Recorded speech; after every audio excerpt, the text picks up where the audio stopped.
Well, good morning, everyone, and welcome to this Texas State Board of Examiners of Psychologists meeting. Today's date is Thursday, November 19th. It's the year 2020, and the time is 10:04 a.m. As the vice chair, I've been asked to take on the role of the chair for today's meeting. So I would like to call the Texas State Board of Examiners of Psychologists meeting to order. And we're getting some feedback.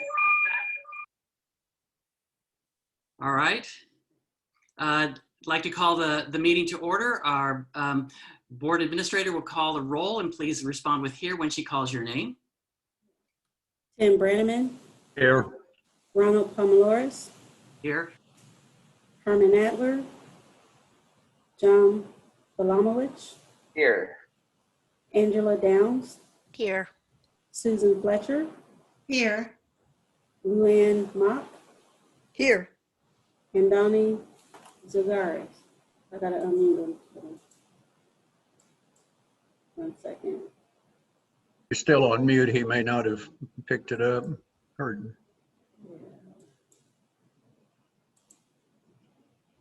I asked him to unmute. Does he need to verbally respond? Or? No, we can see that he's Okay. here. He is here. Yeah. All right. So we have a quorum that is present, so we can proceed with our meeting. Dr. So Palomares, if I could yes. just for a second, Ms. Moore, could you move Andoni from over in the attendee list? He's on log in with his computer. If you could move him from, promote him as an attendee up to a panelist.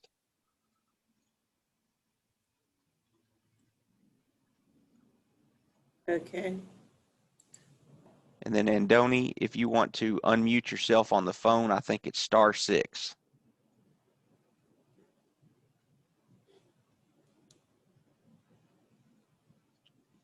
Okay. There you go. All right. Well, we have a quorum. It's great to see everyone again. And so we'll go ahead and get started with the meeting. So the first item on our meeting on the agenda is going to be public comments. So we look forward to hearing from our members of the public. Our board administrator, Ms. Diane Moore, will coordinate the speaking order. She'll identify the individuals first from the video conference lineup, and then we'll join those in from the phone. Each person will have 3 minutes to speak, and we'll ask that they end their comments when their time is up in order to allow others to speak as well. Staff will monitor your time. We've got it set up where there will be a timer on the screen so you can monitor how much time you have within your 3 minutes, and we ask that when you reach your limit that you end your comments. And we'll go ahead and move forward from there. So I'll turn it over to Ms. Moore. Okay. So anyone that's viewing by computer, if you raise your hand, or if you have a public comment.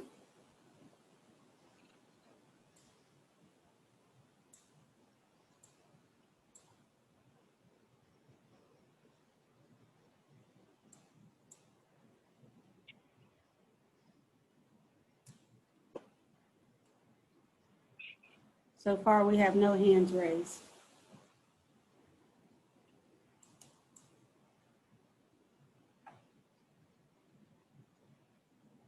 Is Do I everyone? need to do something? Do I need to do something to get my picture there or no? You need to put on your video.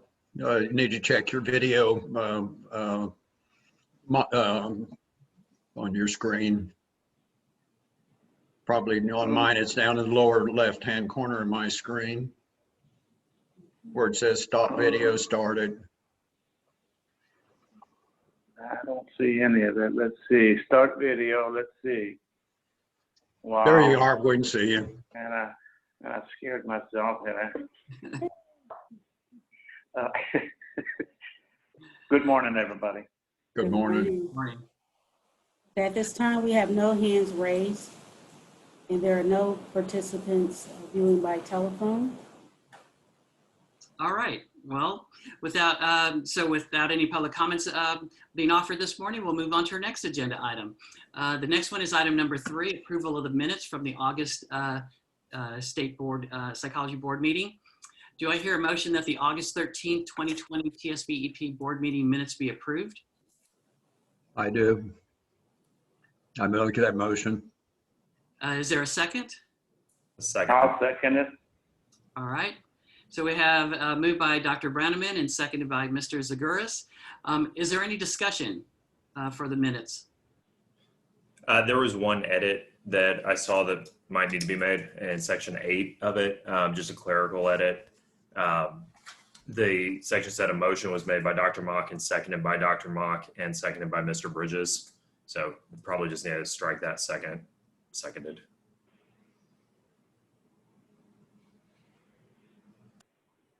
Got it. Are there any other comments or items for discussion or clarifications on the minutes? If not, then all those in favor of passing the minutes as presented with the one edit, say aye. Aye. Aye. Aye. And those opposed, say no. All right, it's unanimous. The motion passes. Now, the next item on the agenda is item number 4, the Vice Chair's report. So I have a number of items on here that I get to share with you this morning, so look forward to doing that. So if y'all will kind of sit back, these are informational items for the most part. The first one is an update regarding the SIPAC. And so BHEC's General Counsel, Mr. Patrick Hyde, is a commissioner from Texas on the SIPAC, and he is actually attending their meeting today. So Mr. Hyde has shared with me the following summary and update to provide to the board this morning. Mr. Hyde reports that there's not much of an update on SIPAC since our last meeting in August. The SIPAC Executive Board attempted to have 2 meetings since August, but both were canceled. However, the annual SIPAC meeting is actually taking place today and tomorrow, where Mr. Hyde is the Texas Commissioner sitting on that group. The one main item occurring at the meeting is an election of new officers, while the remaining items are mostly general operations and housekeeping. SIPAC released SIPAC released a newsletter in October, which is included in your board packet on page 60. And Mr. Hyde would like to point out that the newsletter is a good update on what's going on with SIPAC. First, the e-passport applications have been waived through the end of the year based on a grant that was received by Asppb. And then there's a map of the US where legislation has passed or is pending to join SIPAC. And at this point, 2 more states will be joining at the first of the year, Virginia and North Carolina. And that brings a total of 15 states that are part of SIPAC, and 7 have plans for legislative introduction in 2021. In regard to applications and certificates under the SIPAC, as of last week, there were 2,383 of the authority to practice interjurisdictional telepsychology applications had been received. So they received 2,383 applications. As of last week, 794 certificates had been issued. And importantly for us, of those 794, 142 were issued to individuals who list Texas as their home state. Additionally, there have been 60 temporary authorization to practice applications issued. And of those 60, 13 of those were also from individuals who listed Texas as their home state. And so that's it for the SIPAC update. Are there any questions? I have a question. Can I make sure I understand the numbers again? You said there are 2,383 applications for the authority to practice with the telepsychology, correct? Yes. And 794 have already been issued? Yes, that's correct. Okay, you may not know the answer to this, and I'm just wondering in case you do. Do we have any idea what the average length of time is between the time the applications are completed and it's issued? No, I don't know the time for that. I can find out. I can talk with Mr. Hyde and get back with everyone on that. Okay.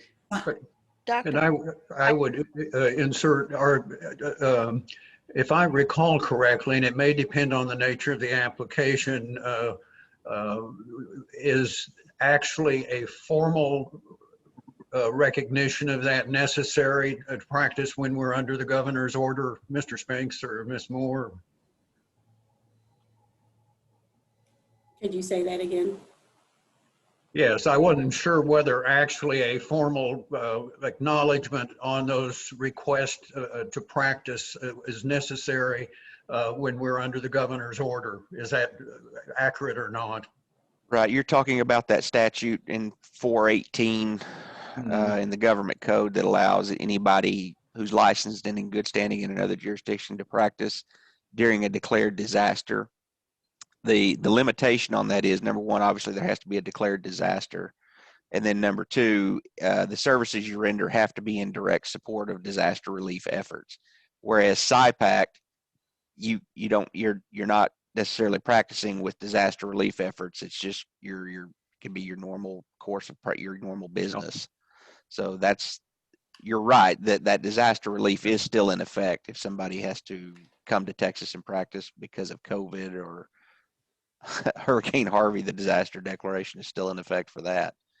But if it's just a regular course of business, you can do it. You would need to be you need to SIPAC, the authorization under SIPAC.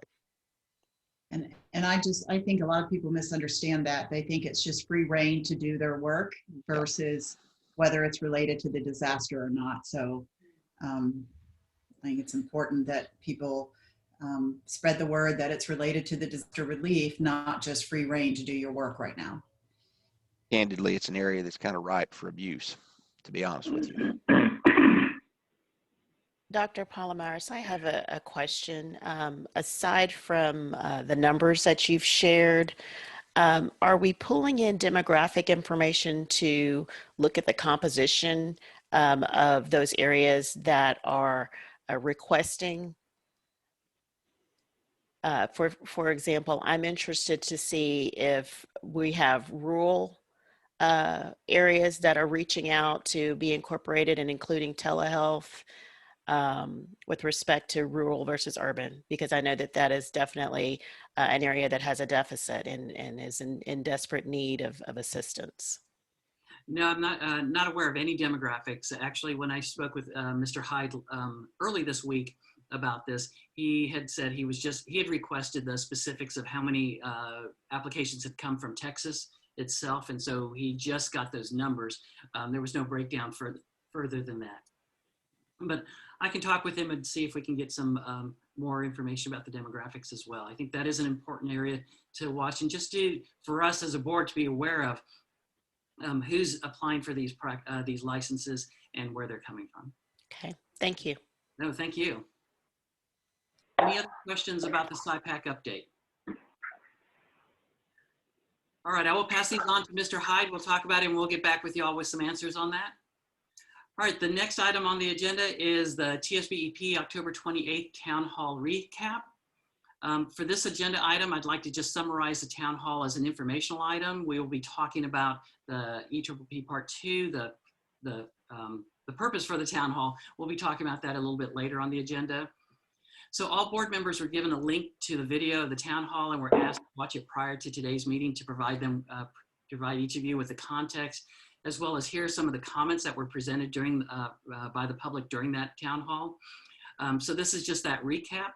And I'd like to kind of discuss the comments and inputs when we get to item 7, discussing the 2 specific rules related to this, 463.30 and 31. So as you're aware, on Wednesday, October 28th, the board held a town hall virtual meeting to allow for the public to provide their input on the proposal of introducing the Equivalency Part 2. In addition to their ability to submit written comments to the board prior to this meeting. The town hall was hosted by the board with Ms. Diane Moore leading the staffing and logistics side, and board members Mr. Balomowitz, Dr. Fletcher, and myself were present. We felt we had a really good turnout. There were approximately 75 individuals attending either by video or just audio for the town hall. As you saw and heard, if you attended or when you watched the video, there were numerous issues that were raised regarding the adoption of the Equivalency Part 2. Some of the issues were things such as cost for the exam, creating additional barriers to licensure, concerns about the psychometric qualities and development of the exam, and potential for negative impact on applicants from diverse backgrounds and cultures, and more. Finally, Aspb announced the formation of an item review panel for the Equivalency, and that announcement was sent yesterday and is posted on the website to look for a more diverse population and input on the Equivalency, and I believe it's for both Part 1 and Part 2. And we'll discuss the rest of this under agenda item 7. But are there any questions about the town hall itself? All right, moving into item C, the Aspb update. So first that we have on the update is the Asppb conference recap. Unfortunately, Mr. Adler, the Texas delegate, is not here to present his report today. Ms. Moore sent an email to everyone earlier this week with a link to that Asppb meeting summary document that was dated November 17th. That it's from Asppb itself summarizing that conference. Originally, the meeting was scheduled to be held in New York City, but it was instead held virtually in October, on October 16th and 17th. The focus of that meeting was changes in regulatory work occurring as a result of the COVID pandemic. And there were a lot of breakout opportunities and opportunities for feedback for board members to talk amongst themselves, as well as back to Asppb about the various issues and the things that are seen, how COVID and how the pandemic is impacting licensing regulations and so on.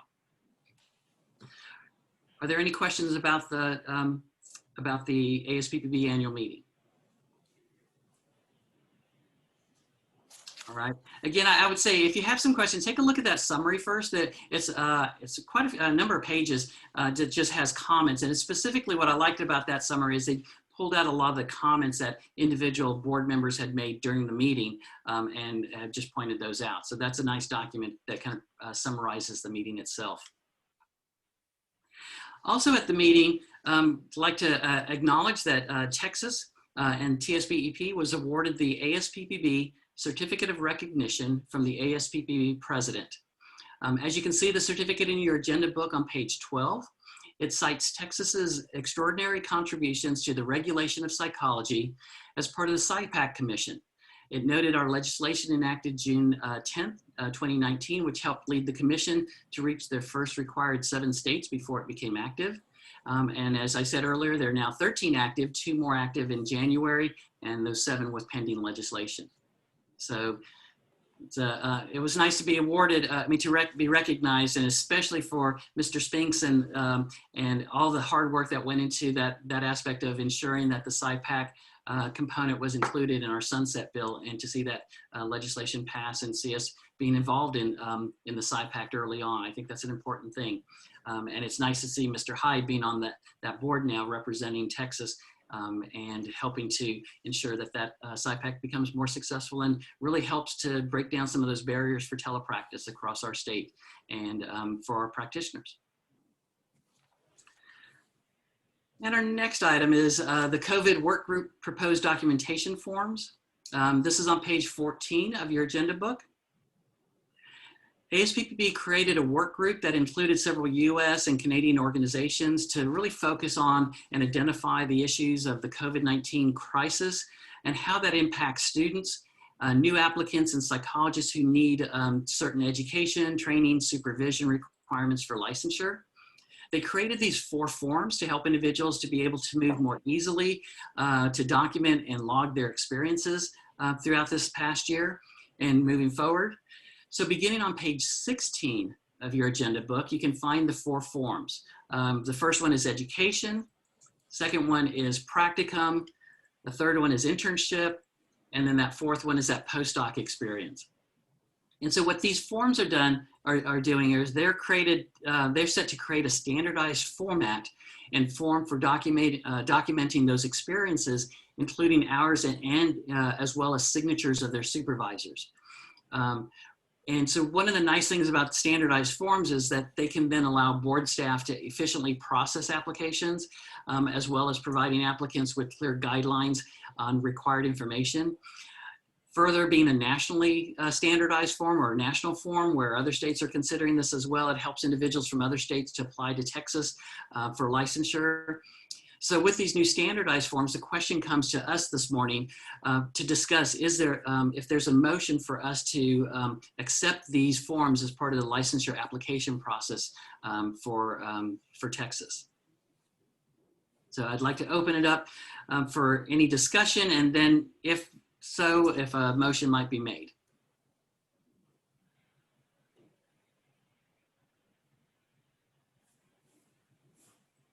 I'd be willing to make a motion for us to use these forms.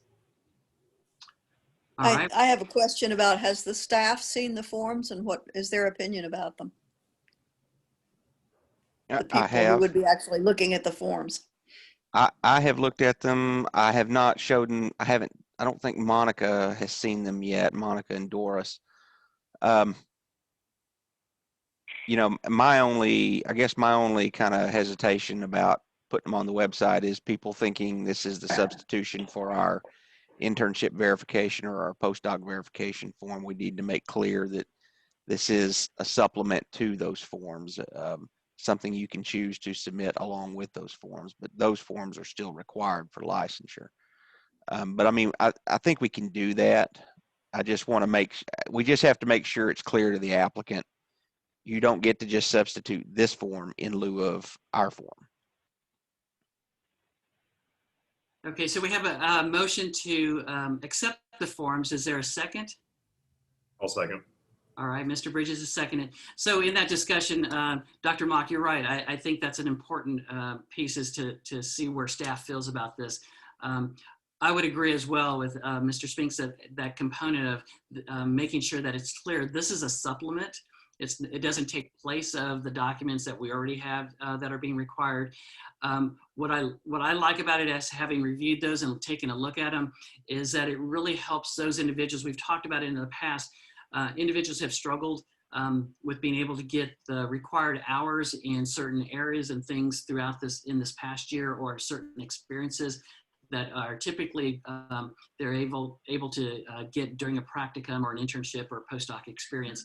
And these documents, as supplementary documents, can really help them articulate that and clarify that. So if there is a question and they don't meet the requirements, we talked about it in our last meeting.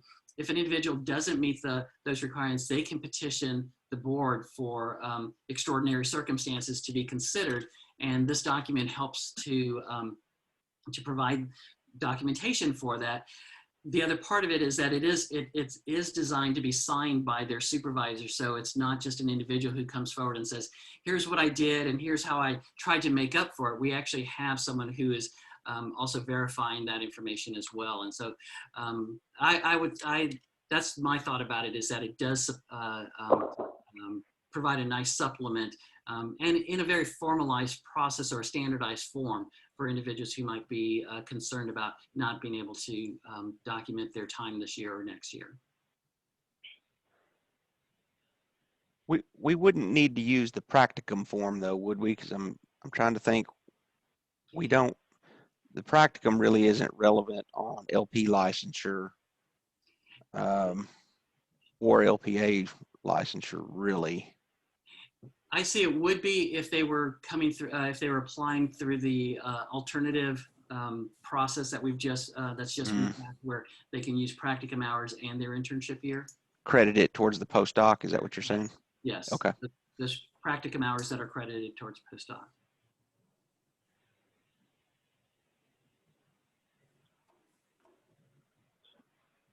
All right, any more discussion? Well, hearing none, then I'd like to call the question. All those in favor of adopting these as supplemental documents for licensures, say aye. Aye. Aye. Aye. And those opposed, say nay. At this point, the motion passes. Thank you.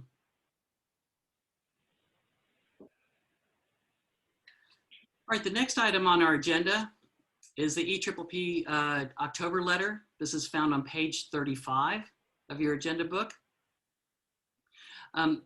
This is an informational item for us. It's going to also be brought up in when we get to agenda item 7, but it's an informational item here.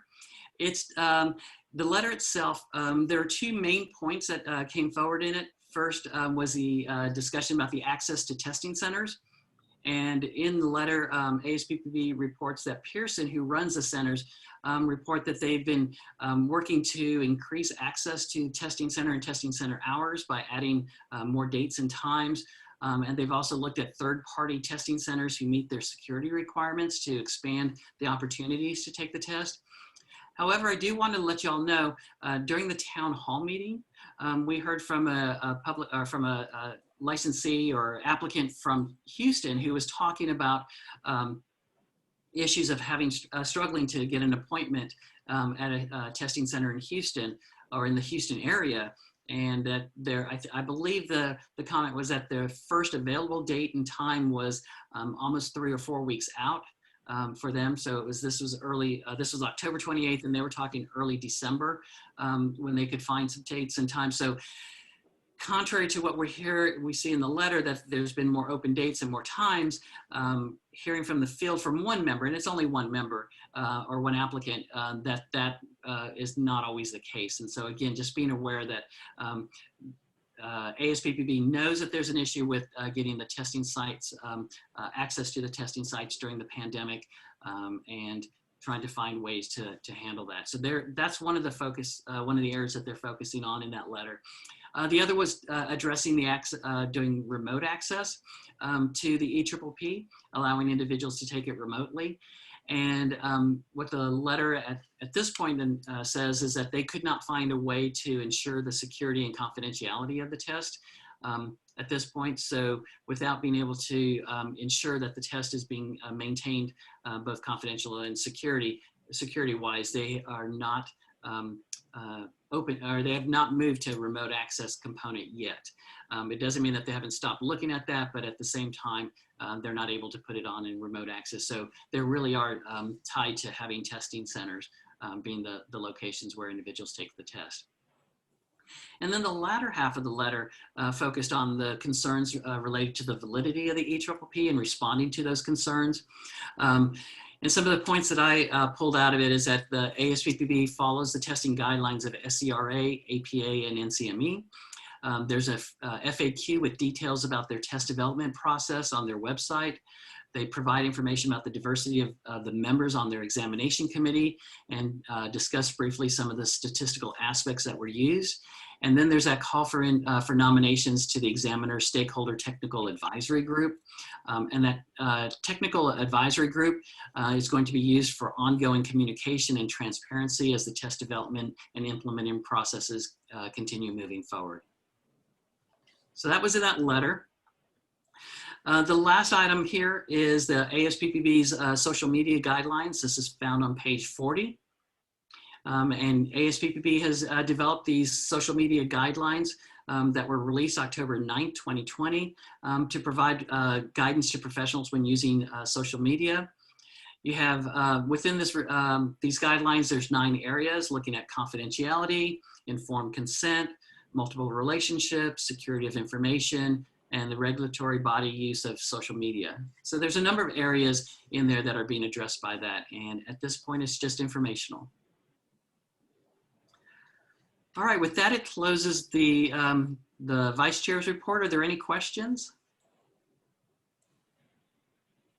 All right, and so now we'll move into the Executive Director's report. And as y'all may have seen, or I expect you saw the email that came out earlier this week, that the Executive Director's title has actually been clarified, and it's a Board Administrator. So Ms. Moore, her formal title now is Board Administrator. You have that announcement from Mr. Spinks and let me, Dr. Palomares, I'm sorry, I had my mic muted. On the Asppb issues, might it, while we were, even though we've moved a little beyond that, might be useful to note at this point the Asppb announcement that went out in the last few days, and I think that many of our licensees have seen an email blast on that pertaining to a solicitation of individuals with particular skill sets that might be able to contribute to a review of the Eppb, proposed Eppb Part 2. You want to add anything to that? Oh yes, I mentioned that when I was talking about the town hall at the end. There is that item review panel for the Eppb that Asppb is right now seeking individuals to that are interested in applying to be considered to be included on that. So there are two different groups that Asppb is developing right now, and the announcement that you saw that went out yesterday by email, as well as I believe, Mr. Spinks, is that, and Ms. Moore, is that on our website, that same announcement? Yes, Okay. it is. So those that aren't getting those emails from the board or from BHEC, if you go to our website, the announcement is there that it was posted yesterday. That one is looking at the Aspb's item review panel for the EPPP.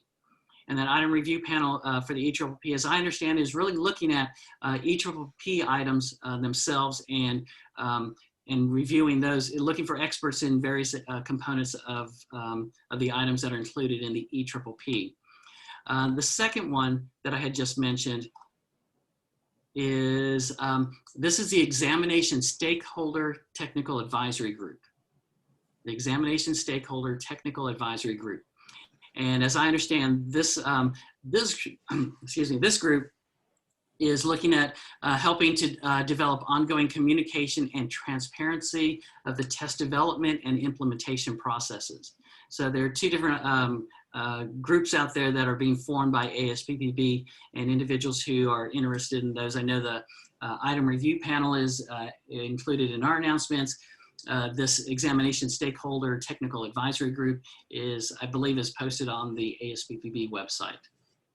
But thank you, Mr. Branneman, Dr. Branneman, for mentioning that and making sure that we've got that clarified out there. Dr. Palomares, I'm sorry, I was going to back up for just a second on this social media task force. Is this something we want to post on our website? I mean, I know it's not a binding set of rules, but as a set of guidelines, it's, I mean, I'm just glancing, I haven't read the whole thing, but I'm just glancing through it here, and it's certainly nothing that conflicts with our rules. I think we might want to look at, I don't know to what extent everybody has looked at those. I think we want to be clear that those are purely guidelines. Yeah. And actually, in looking at them, I'm not sure how they were adopted by Asppb. It appeared to me that they came from another jurisdiction. We may want to look at those more closely. I'm not necessarily opposed to posting them, but some of them I think make more sense than others personally. That's just my take on it. And when I looked at them, I did have some concerns in the language that's used in it.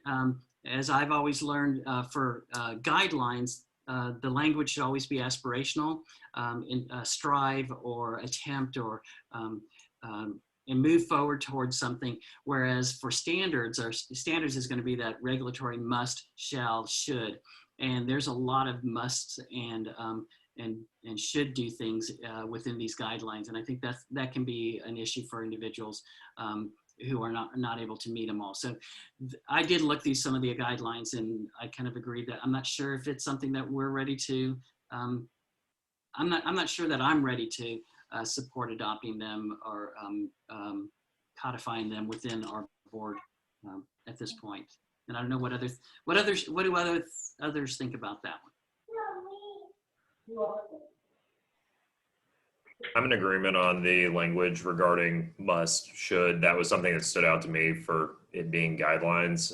It seemed like it was trying to carry the weight of law, for lack of a better word. But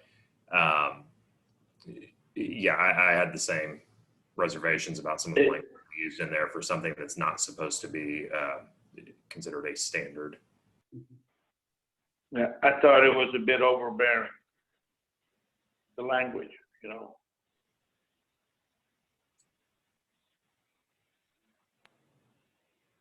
Well, then we won't post it on the website. And what I could do Well, is, I mean, someone, excuse me. I would suggest that I would suggest we adopt them and post them. I mean, I would suggest that we do not post them as they are at this point in time, or that they're perhaps with disclaim. What, Dr. Palomares, what do you think? I mean, my thought is I'm a little reluctant to really step in, I mean, to support them at this point because of the language that's there, because there's a mixture of language that is aspirational, which is guidelines, but there's also those that are standard type of language, which is the minimum level, things you must do, you have to do. And I think with that mixture in there, it can be confusing, and it may lead to some issues where our members, our licensees might get into some trouble because they're told that, well, according to this guideline, it says you must do this. Why aren't you doing that? And that's, I think, I would rather reach out to Aspb and share our concerns that there are standard like language in there included with the guideline type language, and see if we can get it clarified before we as a board move it forward. By the way, if we're going to post it on our rules or websites, then shouldn't we at least be available to edit it or change the wording to accommodate? Well, that's what I was going to suggest is, rather than given what I'm hearing, is maybe it's something we want to go through there and kind of cherry pick out the items we want to include in the set of guidelines, and then word it the way we want it. Again, these are just kind of model documents to draw from. So we could do that. We could kind of put together, start working on a draft of something, then bring it back to you guys later on, see if it's something you want to use. And I would add that, and it may have been the language that was used, may not have been the content itself. I'd have to go back and look more carefully at them, but some of those seem to be an overreach in terms of just an overreach. I would leave it at that. I think that there was few of those, but that was some of my concern as well, and I think that needs to be taken in consideration. I do like the suggestion by Mr. Spinks of taking a look at it and maybe reworking some of it, or cherry picking some of the items out of there. I do agree that having a social media guidance is important. Without having anything out there, it kind of opens it up to lots of opportunities for people to really expand and maybe go overboard on that. So I do agree that we should have some type of guidelines out there. Is there anyone that would like to work on the document to see if we can pull some things out and modify it for us and bring it back to the board?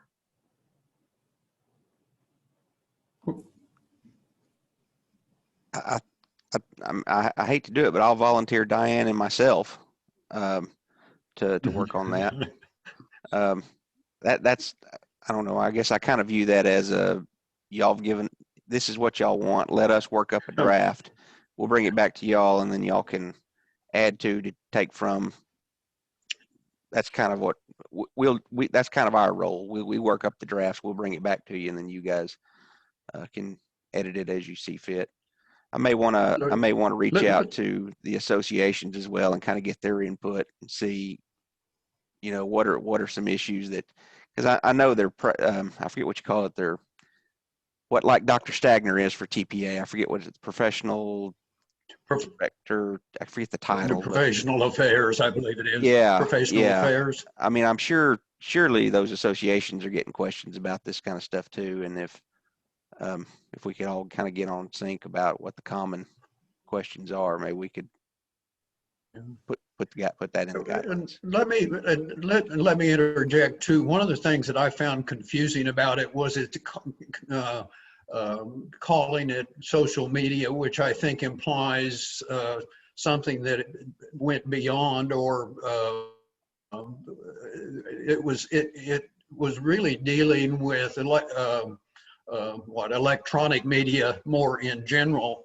I would say there was some elements of it that dealt with actions, behavior, comments, whatever that might be made on social media. When I think of social media, I think of Twitter, Facebook, whatever. That's what I think of as social media. And then the handling private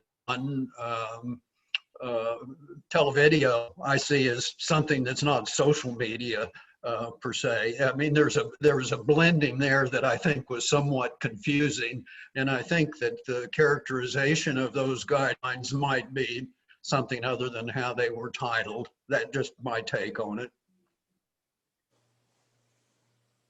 And Mr. Spinks and Ms. Moore, I would be happy to help you all with that as well. Having spent some time at APA working on developing and writing guidelines, and they even have a document, guidelines on guidelines. So I'd be happy to help you with that as you start putting it together. What committee came up with the guidelines for developing guidelines? Professional development committee. It did. By the way, the reason for maybe the strong language, you know, is the owners of all these social media companies have been under a lot of scrutiny. They've been in Congress.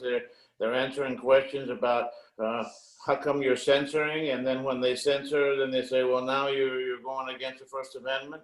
So it's possible that strong language is needed because there's a lot of manipulation. There's a lot of things that people can do wrong on social media, and as professionals, maybe, you know, maybe I take back what I said about being overbearing. Maybe there has to be a little bit stronger language, Ron. And while it sounds like, you know, they want to be everybody's boss, maybe there's some good to it in terms of people do abusing other people on social media, you know.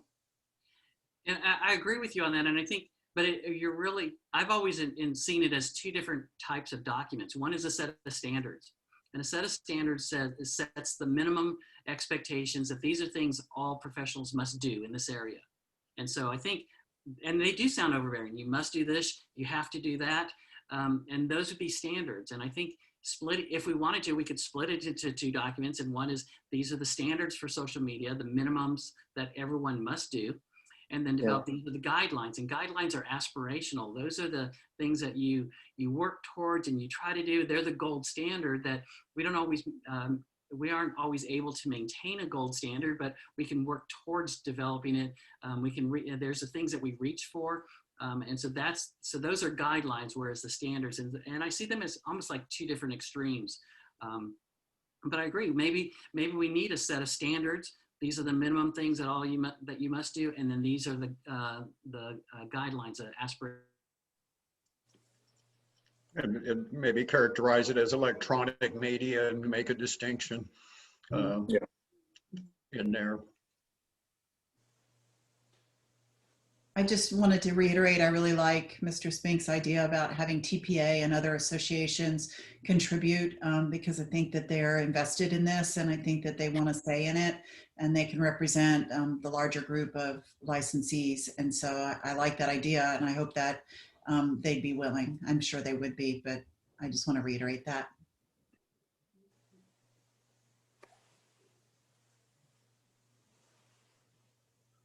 All right, so we will have Mr. Spinks and Ms. Moore kind of head this project up, and at some point in the future, we'll bring something to us where we would like to see where have some guidelines put together, and including input from the state associations, TPA, TASP, and TAPA as well in those developments, and have that being brought together, then brought forward to us for review, and hopefully to be able to move it forward. All right, any other comments or issues or things that came up from the Vice Chair's report? Well, if not, then we'll move on to the Board Administrator's report. Ms. Moore? Yes. All right, the first item we'll discuss is the Tsbp measures report, and it is on page 62 of the meeting book. And it just highlights the fourth quarter and annual reports. The board has exceeded our target areas for new licenses issued, license renewals, complaints resolved, and the average of time to resolve complaints. Can we just marinate on that for a second? Because that's really nice to hear, and I just don't want it to get lost, because I know that's something that that's really important to the people who receive services in Texas as well as licensees. So I don't want that to get lost, and I appreciate all the work the staff's doing to meet those numbers. Great. Thank you. The one thing I would highlight, you know, generally when you exceed your performance measures, it's a good thing. Of course, the average time for complaint resolution, we're over that target date. That's one where you want to be under your target date. But I would point out on the fourth quarter, if you look at that, our target is 275. Staff did it in 294. So that's pretty darn close to the 275. And that's really thanks to, you know, Alfonso and his crew, and then John and Patrick. Bringing John on board has helped. Mr. Bridges, our staff attorney, he's helped tremendously on getting those complaints down before the transition to BHEC. So. Okay. All right. Our next item is the governor's declared disaster for COVID. The governor did extend the disaster for COVID on November the 6th, which allows it to be in effect for another 30 days. So every 30 days, the governor reassesses to determine if it should be extended or not. To date, we've issued a total of 416 emergency temporary licenses since the pandemic was declared in March of 16th of 2020. And currently there are 106 active emergency temporary licensees practicing telepsychology to clients located in Texas.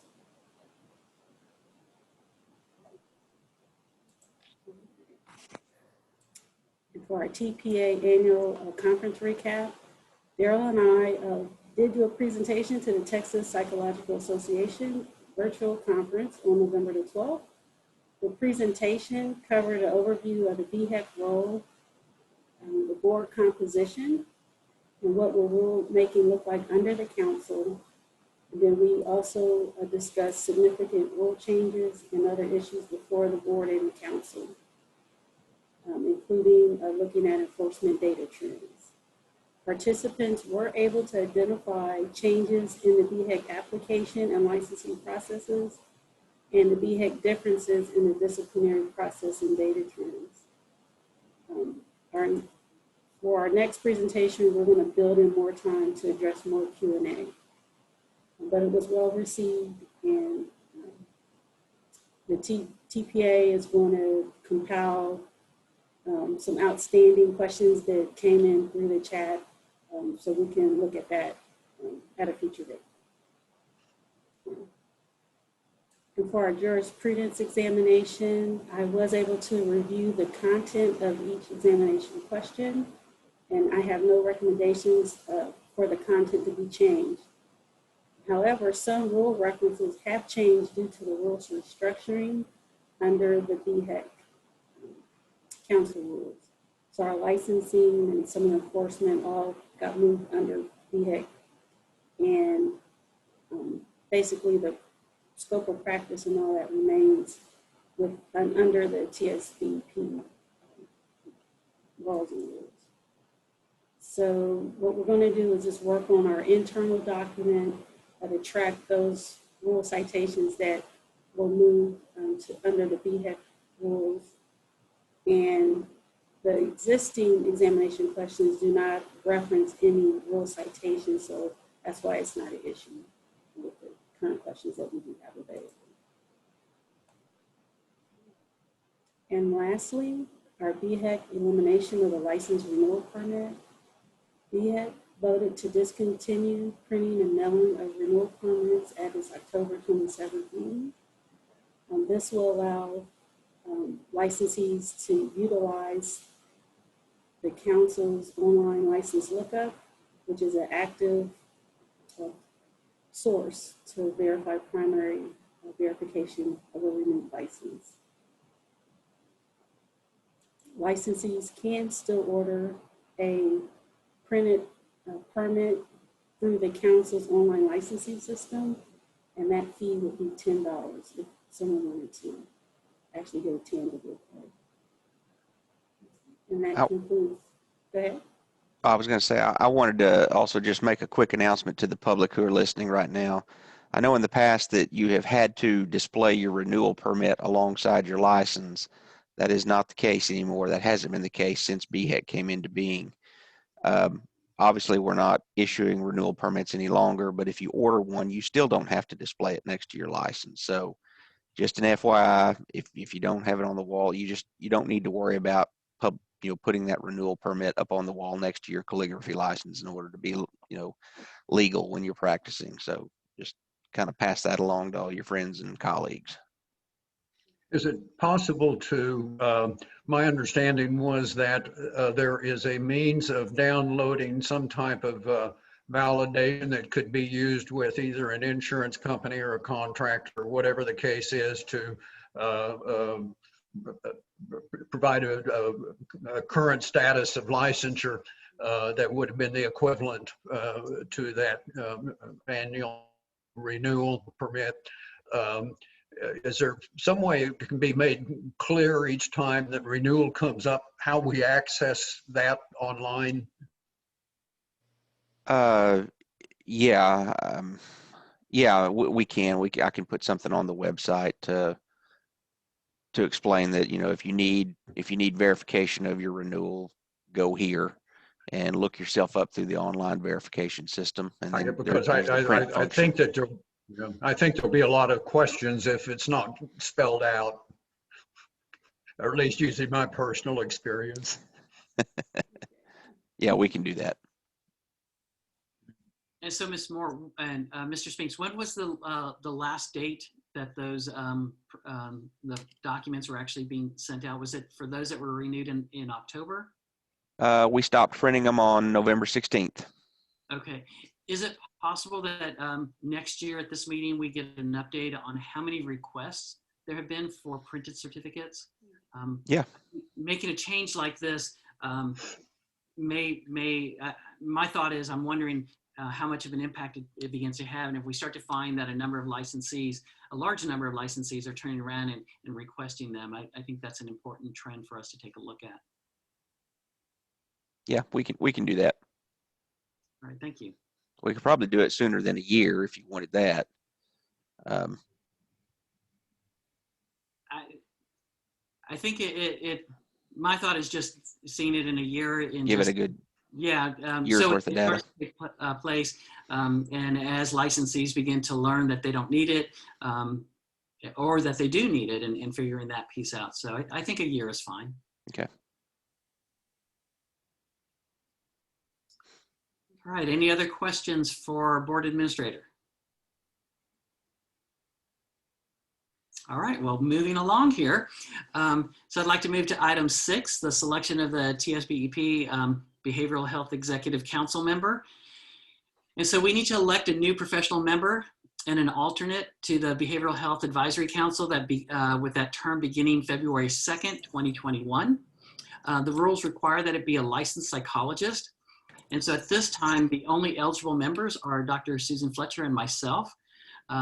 Dr. Fletcher has been serving on the council for the last year and a half and has stated that she would like to continue, but we would need to have a motion to nominate our BHEC professional member and then and an alternate. I nominate Dr. Fletcher. I'll second that. All right, all in favor? Or are there any other nominations on the floor? No other nominations. All in favor of Dr. Fletcher serving in February 2nd as the council member, say aye. Aye. Aye. And all opposed? All right, so that leads us to, we also have to designate an alternate. I'd move Dr. Paul Myers as our alternate. I'll second that as well. All right, we have a motion and second. There any other, I guess there weren't any other nominations. So all in favor of myself being the alternate to the council, say aye. Aye. Aye. Aye. Aye. All those opposed? And it also passes. All right, thank you. I'd like to make one point of clarification here on what the alternate, how they function, just so that the public can kind of understand too. Originally, if you'll recall back when the incubation task force was helping us set up BHEC, I had suggested that we select alternate board members in the event our primary designees weren't able to attend a meeting or something for that day. Long story short, the AG said, no, you can't do that. You can't select an alternate, just temporarily fill in for somebody.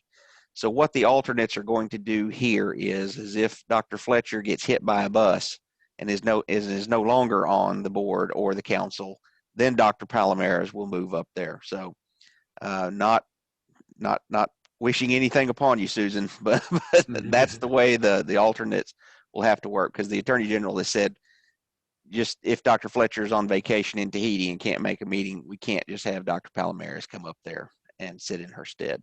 It's got to be a permanent replacement. Well, he Both made a mess of of that those- one, didn't he? Well, both of those scenarios are not very likely to happen, I'd like to say.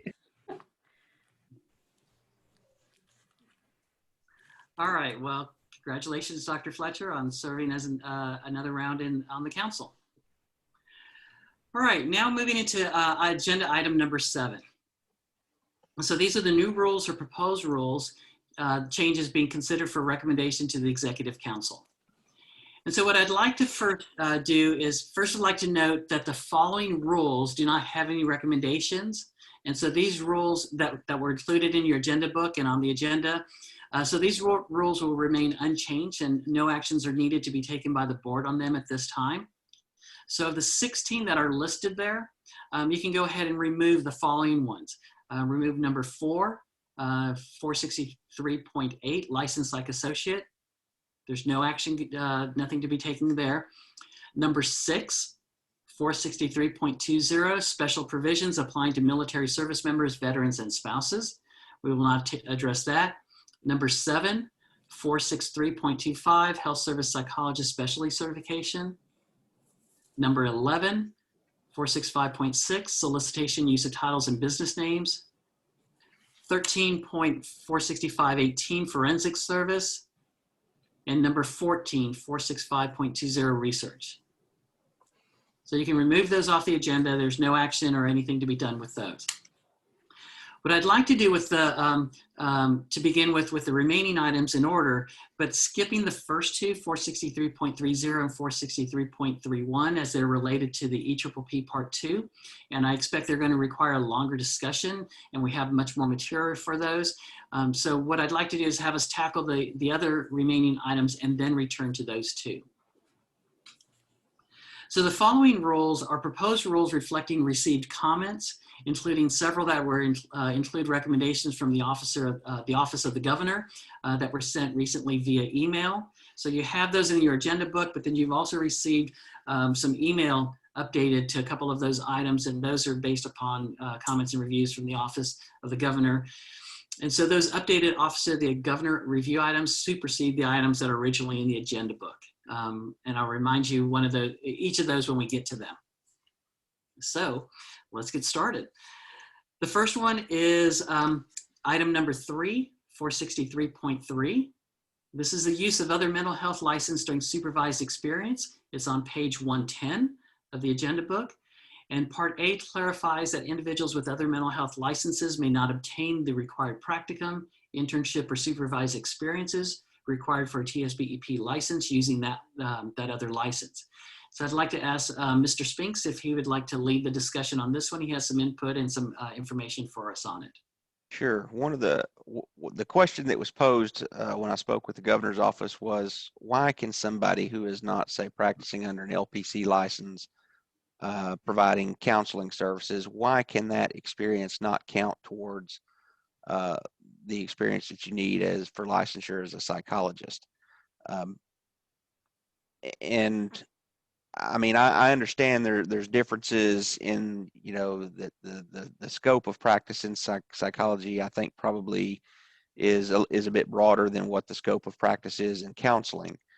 But if you're training, I guess their concern or their question was, look, if they're training to be a counseling psychologist or to do therapy, why can they not use that experience to satisfy the supervised experience requirements for psychology? Because our competency rule would keep them from, jumping outside the counseling realm, if you will. So their question was, why are we kind of making them reinvent the wheel here?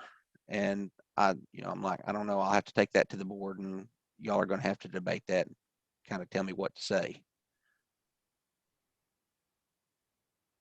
One of the thoughts that come to mind is in terms of focus of trend. Others may have a different perspective on this, but it would seem to me that perhaps with LPC training and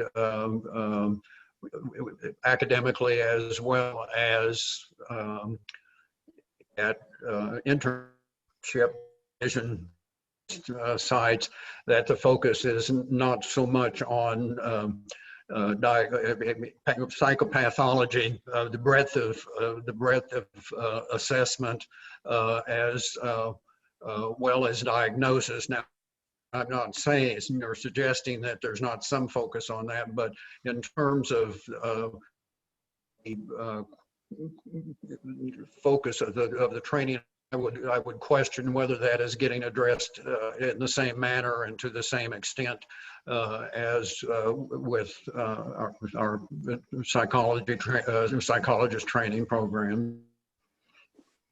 That would be one thought that comes to mind. Does anybody know why that was originally put in there?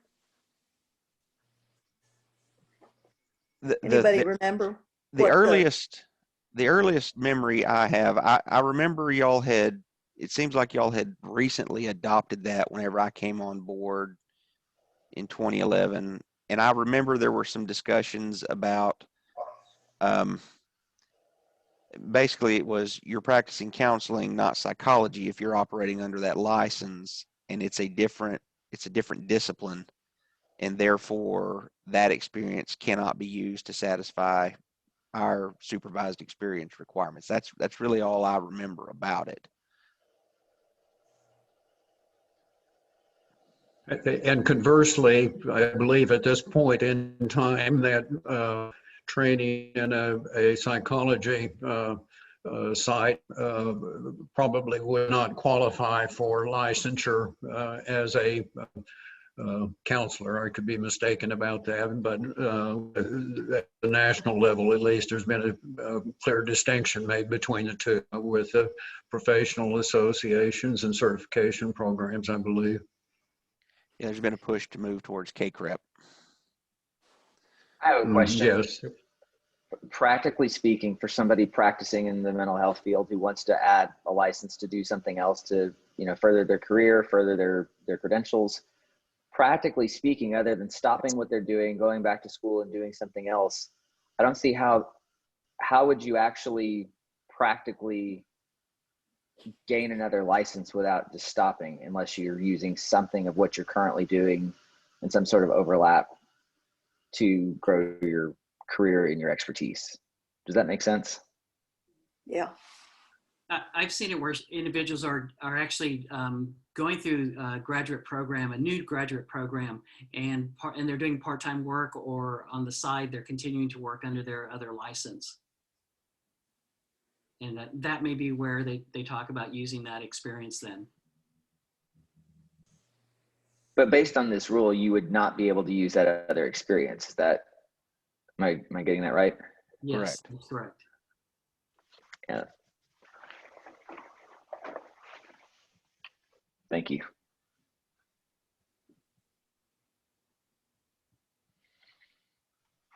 Dr. Mock, did you have something to add? Well, I just, I had some concern about people not being able to use any of those hours. And I was realizing that I would prefer that not be all of their hours, but I wonder if it's possible to somehow let them take advantage of some of the work that they've done. Particularly in a case where someone's in a degree program and working part-time with another license, they're getting the training right now to, to do the kind of work that we expect them to do.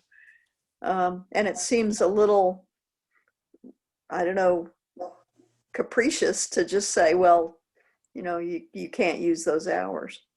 I don't know how you could separate it out so that it was, you know, not all of the hours, but I guess part of me thinks that that would be a good idea to figure out how to do that. Well, I know our training program has always maintained, and I believe national standards are that you cannot use supervised experience for practicum or internship if those are, or for practicum at least, the training and practicum if it's a paid position. So we've had individuals with an LPC license working in a clinic doing LPC hours, but not they could not use any of that time or experience as part of their practicum hours for their training program. The same thing, we've had LSSPs who are in a doctoral program now and continue to work as an LSSP in a school district, but they could not use those hours for any of their practicum hours for the training program. And part of that is, or going back and using prior practicum hours that they used for those other licenses being brought forward, because the expectation is that in that training program, they're learning new things, they're learning new approaches, they're learning how to understand, how to do case conceptualization, how to diagnose differently because of the training, the coursework and the things that they're doing. And so the expectation is that in those practicum hours that they're engaged in, or in the internship hours, that they're actually applying this new knowledge in this new way. And I'm not quite sure if I would agree that saying counseling is counseling is counseling, no matter if you're coming from a LPC program, an LPA program, an LSSP program, an LP program. I think there are nuances and changes and ways that those programs do differ in their approaches, in their conceptualization, that make it different for how they apply that knowledge in a practicum or into practical experiences. And so I'm supportive of not allowing individuals with a different mental health license to be able to use that prior training or experience to add to this. But as I'm saying that, I'm also thinking, I mean, Dr. Maki, I think you have a good point. Is there a way to be able to use some hours in that? But I would agree, I wouldn't see it as allowing all of those hours. The rationale that you were presenting kind of supports the idea that if somebody is working part-time while they're in another graduate program and working part-time under another license, that they would be getting the training to use their new skills, and that maybe those hours should be allowed. I would say not necessarily, because it depends on who their supervisor is. If they're working as an LPC and they have an LP supervisor and they're in a doctoral program, then yes, I would see where that psychologist supervisor would be working with that LPC and ensuring that they're using those new skills. But if they're working as an LPC with no supervision, or with a supervisor that has an LPC, that doesn't necessarily mean they're getting that supervision to ensure that they're able to incorporate this new knowledge or skills in what they're doing. Well, it would suggest that they're actually not getting that supervision, probably if they're independently licensed as an LPC. Or is it possible too that there could be a conflict with the supervisor in their paid position and what's required by the program per the expectations in a practicum? And I'm listening to the comments, and I know for a lot of the public listening and licensees out there, I was one of them. I had to work full time while I was in graduate school forever. And so I had to support myself, and it made sense when I shifted from bartending to having a position working somewhere. I was actually using the skills I was learning in my graduate program. So I know we want to encourage that. We want to encourage as much experience that's relevant to the program, but I'm hearing there's two conflicts: the expectations in a paid position you secured on your own versus the expectations in a practicum. and then the conflict that could happen between your boss or no boss in a paid position and what the practicum supervisor requires. Is that oversimplifying it? No, I like how you said that. I would also say there's a difference in the level of training or the approach that the supervisor, if there is a supervisor, what they're bringing Right. based upon their own background, training, and license. It sounds like the cleanest way is to stick with what we're saying, that it requires supervision in the field that you're trying to get licensed in. Does that open that up to, if an LPC does have a psychologist supervisor, that those hours would count? Possibly. Even if it was a paid position? Well, we Right. don't, we don't make a distinction whether it's a paid or unpaid position whenever we're gauging the viability of supervised experience. We don't care whether it's paid or unpaid. And the question of, could an LPC who was supervised by a psychologist, would that be acceptable? It would, so long as they weren't using that LPC license. In other words, if they sign their report, Daryl Spinks LPC, they can't use that. But if they're signing it Daryl Spinks PLP, then they could use that. And just the fact that they have the LPC license doesn't disqualify them. So it can kind of get down to some, I hate to see it, but kind of some ticky-tack distinctions on how they sign off on it, how they hold themselves out or represent themselves when they're doing the service. That's really where what's going to determine whether or not the experience is acceptable or not under the rule.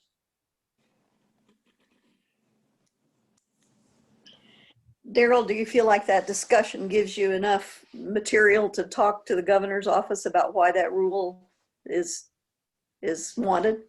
Yeah. I'm satisfied with what y'all have had. I think the governor's office, they didn't have any particular suggestion. They were just, I mean, candidly, when you look at this from a layman's perspective, you're like, it's counseling. It's counseling. I mean, I know y'all understand the distinctions, but when you look at it from like a layperson's perspective, it's like, why in the world are you making them duplicate this? This is what they do for a living. Why do they then have to go do it under a psychologist and not call themselves an LPC? That kind of stuff, the optics of it are bad, and it's just hard to, you have to really explain, well, it's because there are subtle distinctions in the disciplines. But yeah, I'm comfortable with what y'all have talked about here. And of course, this is recorded, so I can just show the governor's office this is why.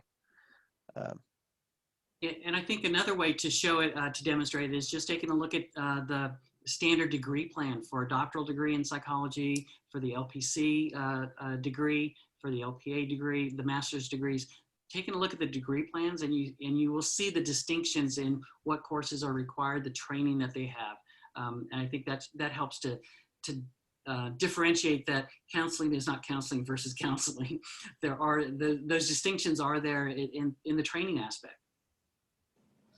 You know, I just have to say this, and I really want to echo what Daryl said about to the layperson, because I really see it that way. And I think about aviation. I mean, flight hours, or flying an airplane, and they all count towards other things.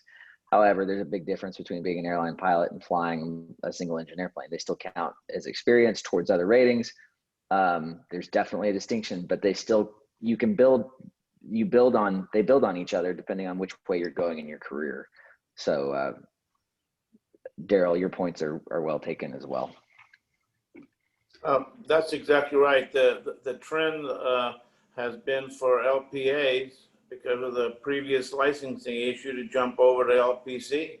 And LPC saw the credentials of the LPA, and in many cases they had counseling, many cases they had more clinical testing. So not what you have now is you have LPCs applying for jobs and they're doing testing.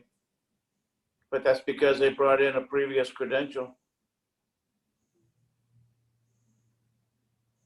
So on the surface, it looks like it's a barrier to a person working in the license they're trying to secure, but really it's making sure they have the training for the license that's the terminal license they're looking for.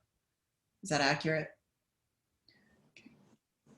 It is a barrier, but it's a vetting. It's a vetting. I mean, all barriers serve a purpose. So you're just making sure that only the people that have the requisite training make it into that cockpit, if you will.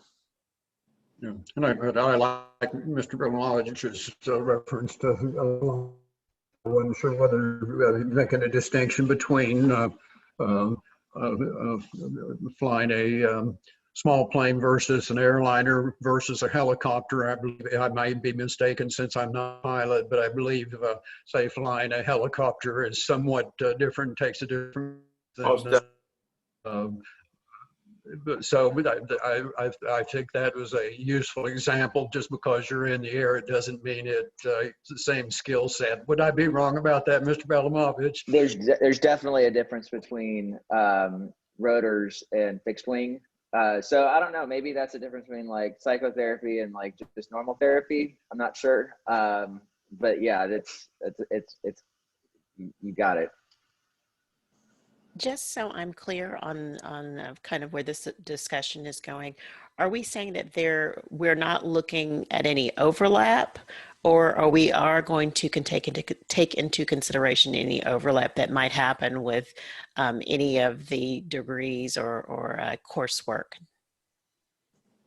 It's my understanding, I mean, the way the rule operates now, and we're not talking about changing it, is you cannot use hours that you have acquired under your LPC or LMFT or social work license in order to satisfy your supervised experience requirements for psychology. End. Stop right there. Okay. I mean, and I can see just from a public safety standpoint, while there might be similarities, there might be some overlaps in the coursework. There is a danger that folks might start cherry picking, perhaps if a course might be easier in another forum. So it seems as though it's a protection that might have been the initial spirit of the rule. In that, one of the biggest arguments in support of the rule is the fact that the legislature has said they are distinct disciplines. That's why you have 4 different distinct licensing bodies, and the legislature said these things are different enough that we're going to license them separately. So I mean, I'm not worried about the rule being ungrounded in statute or anything like that. It's just when you look at it at first glance, you're like, yeah, why not? I mean, you're doing counseling, why can't you use it for this over here? So but I'm satisfied with what we've talked about here today. I think this is the kind of discussion you need to have on those types of things, so that it kind of gets out there in the air. All right, so then no actions are needed to be taken on this item. No, sir. All right, moving forward to item number 5, 463.10, licensed psychologist. This is on page 115, but it's also in that email. If you use the email from the board administrator, that's the most current version. So in that email item, page 3, item number 3B, it's the information on instructor is being suggested for us to remove the sentence because it appears vague and is not required in other areas. So if there's any discussion on this item, and I'll let you take a moment to pull that up.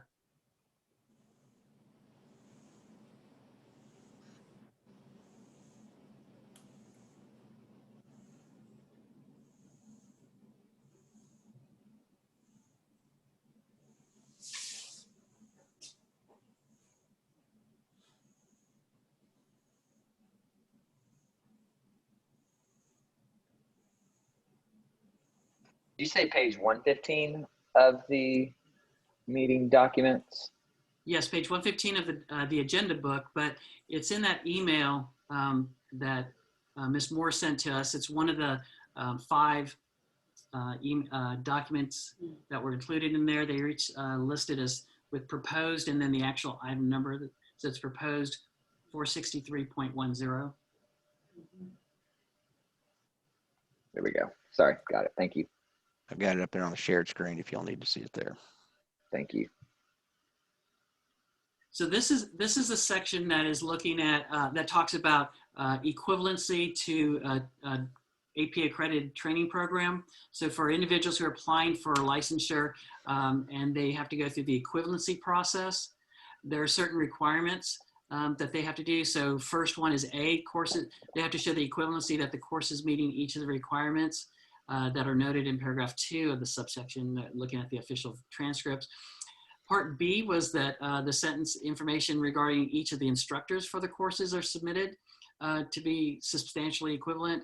And then C goes into the appropriate published information from the university showing that they've been awarded the degree and so on. So it's that equivalence for individuals who are looking for equivalency and demonstrating that in their application. So the question is, we're asking for individuals who are seeking equivalency to include in that in their information this the information about the instructors for the courses. And the one thing that I can think of is why that might be there is to ensure that you have in a graduate program you're having doctoral individuals at that level of training, providing that that training in the course in that graduate coursework. But even Well, and I think that's not clear. And it may also go back to the matter of what the skill set and training is of the instructor that we were alluding to before, what the training approach is, and the distinction that has been made by the professional associations between such as KCREP or APA in terms of the training focus and the difference in orientation of one profession versus another. If that makes sense. Mm-hmm. I will add, this provision has not been used in years. Mm-hmm. Yeah, this is a relic from, the only reason it's still in the rules at all is because there's a statutory reference to it. That's the only reason we've kept it in the rules, but it's a relic from days long ago. So we have just left, it's just not included or taken into consideration. Is that what you're saying? We don't ever use it. Nobody applies under this. Okay. To apply under this, you would have to be coming in with a degree that was conferred prior to sometime in the 70s. Okay. You don't get many people applying in 2020 with a degree conferred in the 70s. All right, well, do I have a motion to adopt the new change, which is a removal of that portion, and then move this forward to the council for review and subsequent submission to the Texas Register? Make a motion. All right, Mr. Bridges has made the motion. Do we have a second? Second. All right, we have a second. Any additional discussion about it? All right, seeing no additional discussion, we'll go ahead and all in favor of the motion to adopt the new change and move this forward to the council for review and subsequent submission to the Texas Register, say aye. Aye. Aye. Aye. And those opposed, say nay. And the motion passes. All right, moving to our next one is item number 8. This is 463.35 professional development. This is, the original one is on page 122 of the agenda book, but it's also a separate document in your email from Ms. Moore. So using that email, which is the most recent, on page 1, there's questions raised by the OOG focusing on 2 items which could be related. First is the language about CEs being only used once. Is it necessary to state that they cannot be used in other renewal periods? Languages related to this is included in page 2, part H, as it relates to CEs earned during the renewal month, also stating that CEs cannot be used, can only be used once. So if you look on page 1, you have that, that first part where it actually is highlighted that says, is it really necessary for us to state that you can only use your CEs one time per renewal period, that you can't go back and reuse it again? But if you look further, if you go on to the next page under, on page 2, part H, that talks about being able to use CEs during your renewal month. And that also states that they can only be used at one time for that renewal period as well. So the question is, do we need to, or should we take a look at anything, making any changes to this? I'll let y'all take a look at it. To me, the language in E is duplicative of what's in H below. I don't see the need to duplicate it in there.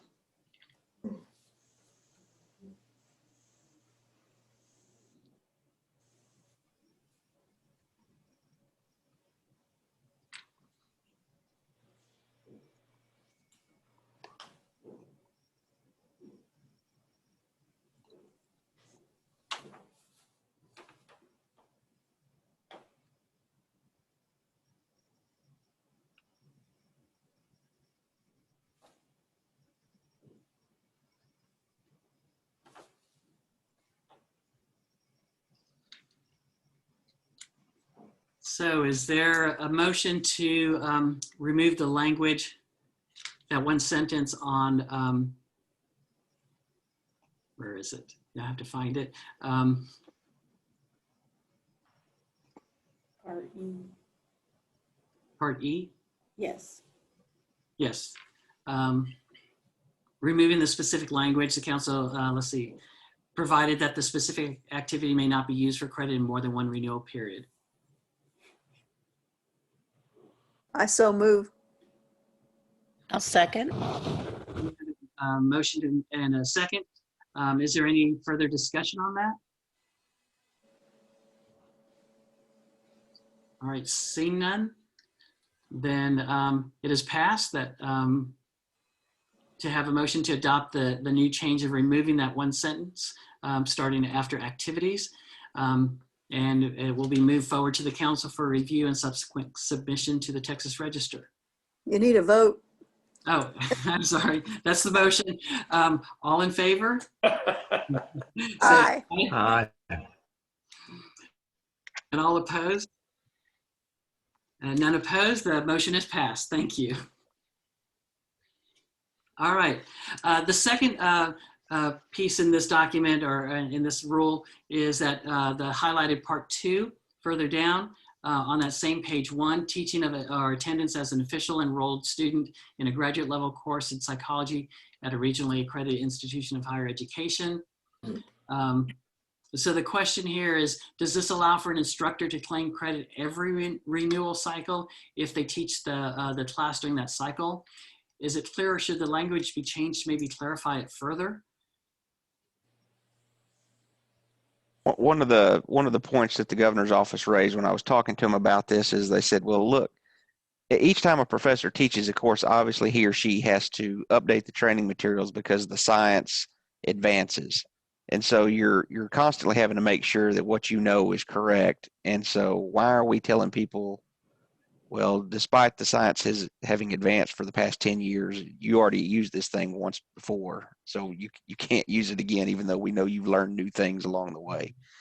That was kind of the governor's. They were like, it seems like you're kind of cheating them out of being. They didn't use that word, but kind of, cheating them out of being able to claim credit where we know that they're learning new things, and they just thought. And from a faculty perspective, I mean, I've got mixed feelings about it. On one hand, I believe that I know personally that teaching, and you're going to have to keep up to date on noted, and because it keeps you immersed in it. On the other hand, I'm not sure that I necessarily see it as something that is done on an annual basis. I mean, I could imagine that faculty members, depending on the number of courses they teach, hypothetically could pick up almost all of their hours or a good portion of them from just teaching. And I don't know that that's really a way of maintaining competence, either from in thinking about this from being part of a faculty training program.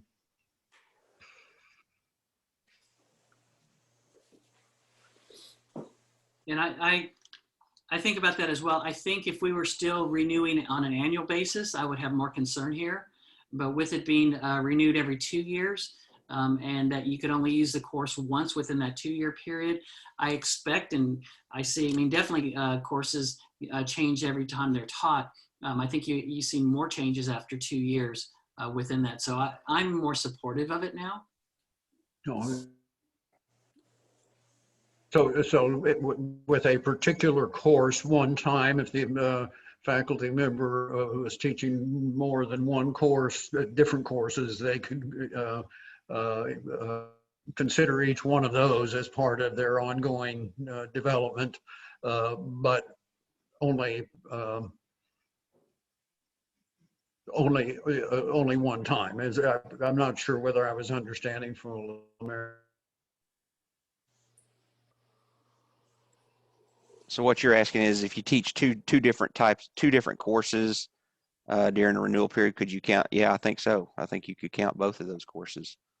But you could do that before any of the changes we're talking about here today. Okay. So okay.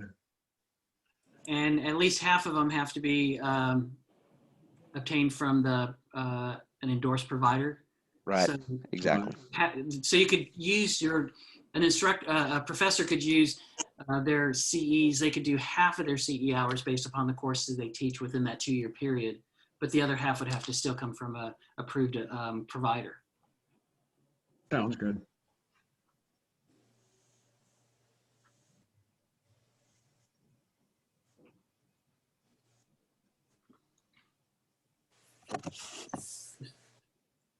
So, Mr. Spinks, what language do we need? Do we need to change the language on there, or is it? I mean, I know to me it looks a little unclear. I don't think you need to change any language on it because what I'm hearing from y'all is how I read it, which is how we're operating right now. So, I mean, unless you just want to tweak it for some clarification, then we can, but I don't think any change is needed. All right, what do board members think about this?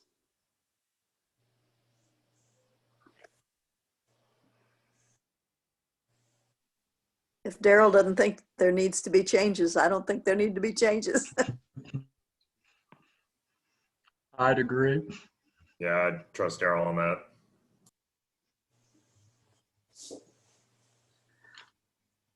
All right, so then no action to be taken on that second part of this. Let's move on to our next item. The next agenda item here is number 10, 465.2 supervision. And this one is found on page 128 of your agenda book.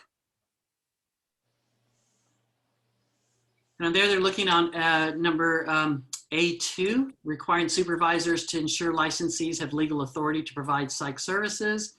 And then D7 allows for more than 50% of supervision to be electronic if it is provided through synchronous audiovisual means.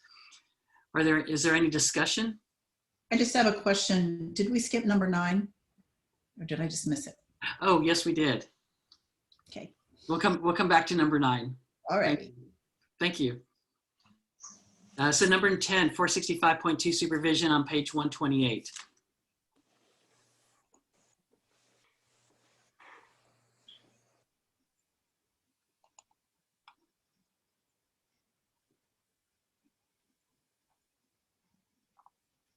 Dr. Palomares, I'll say that highlighted sentence under A2, y'all can, there's no changes needed there. The governor's office, I talked with them about that.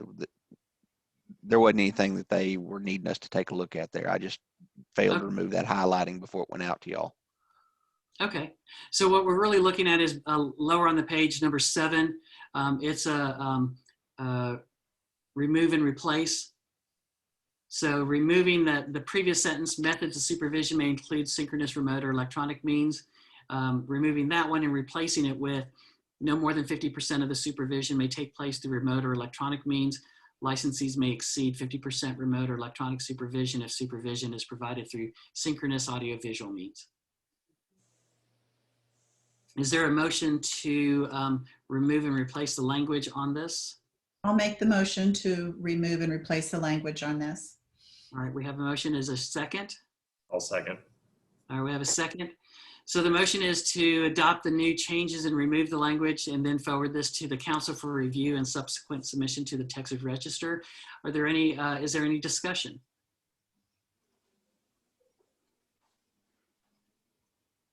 Seeing no discussion, we'll go ahead and move forward with the vote. All in favor of the motion, say aye. Aye. Aye. Aye. Those opposed? All right, the motion is passed. All right.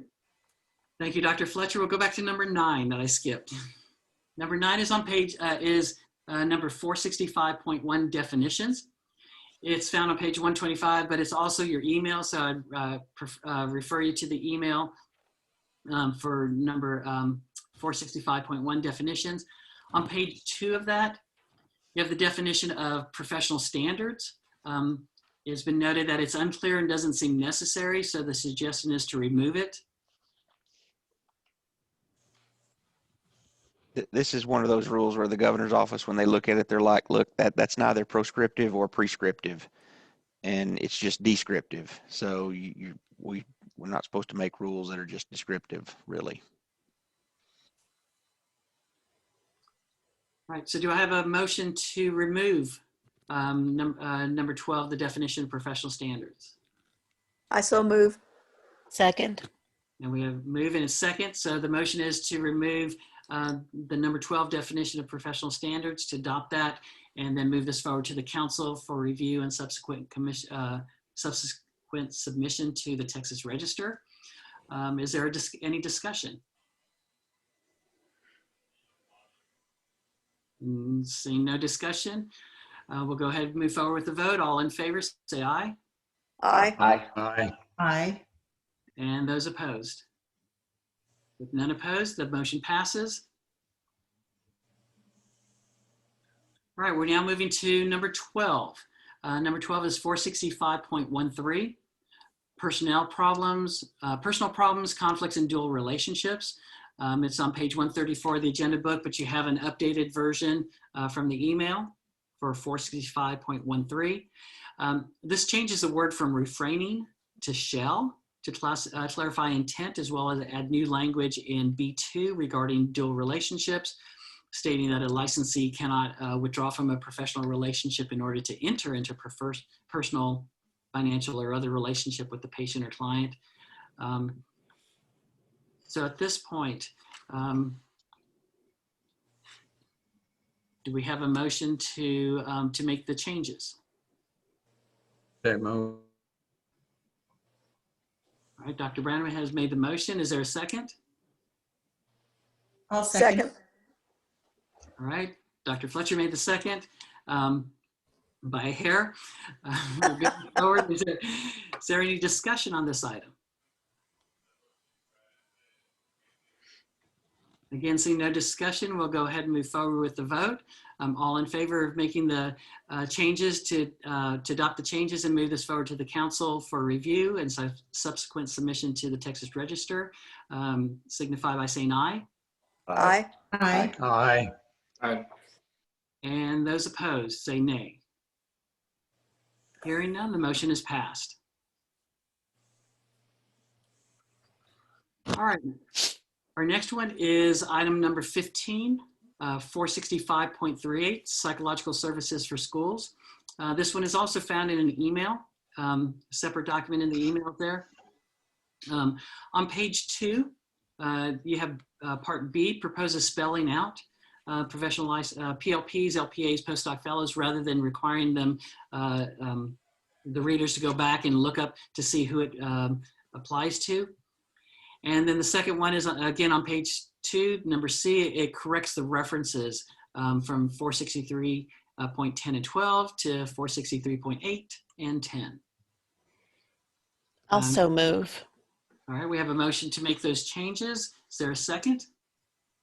Dr. Palomares, before we go too much further, could I ask y'all, how would, I know I've got in there LPAs under the for example language. How would an LPA be practicing in a public school under, how would they be delivering school psych services? I see how a PLP might be doing it as part of maybe a postdoc. I'm Could it trying to be an figure. independent practice Could it be an independent practice LPA contracted with a school? Okay, yeah, I hadn't thought of that. Okay. I just wanted to make sure I didn't list somebody in there that you know, that there was no legal way they could have been doing it. PLPs. I know doctoral interns and postdoc fellows are going to be delivering services in a school setting. I can see that. I got to thinking about the LPAs, and I guess I was second guessing myself. I couldn't remember. I couldn't think of how they would be doing it, but I forgot. I guess if they're independent, they could.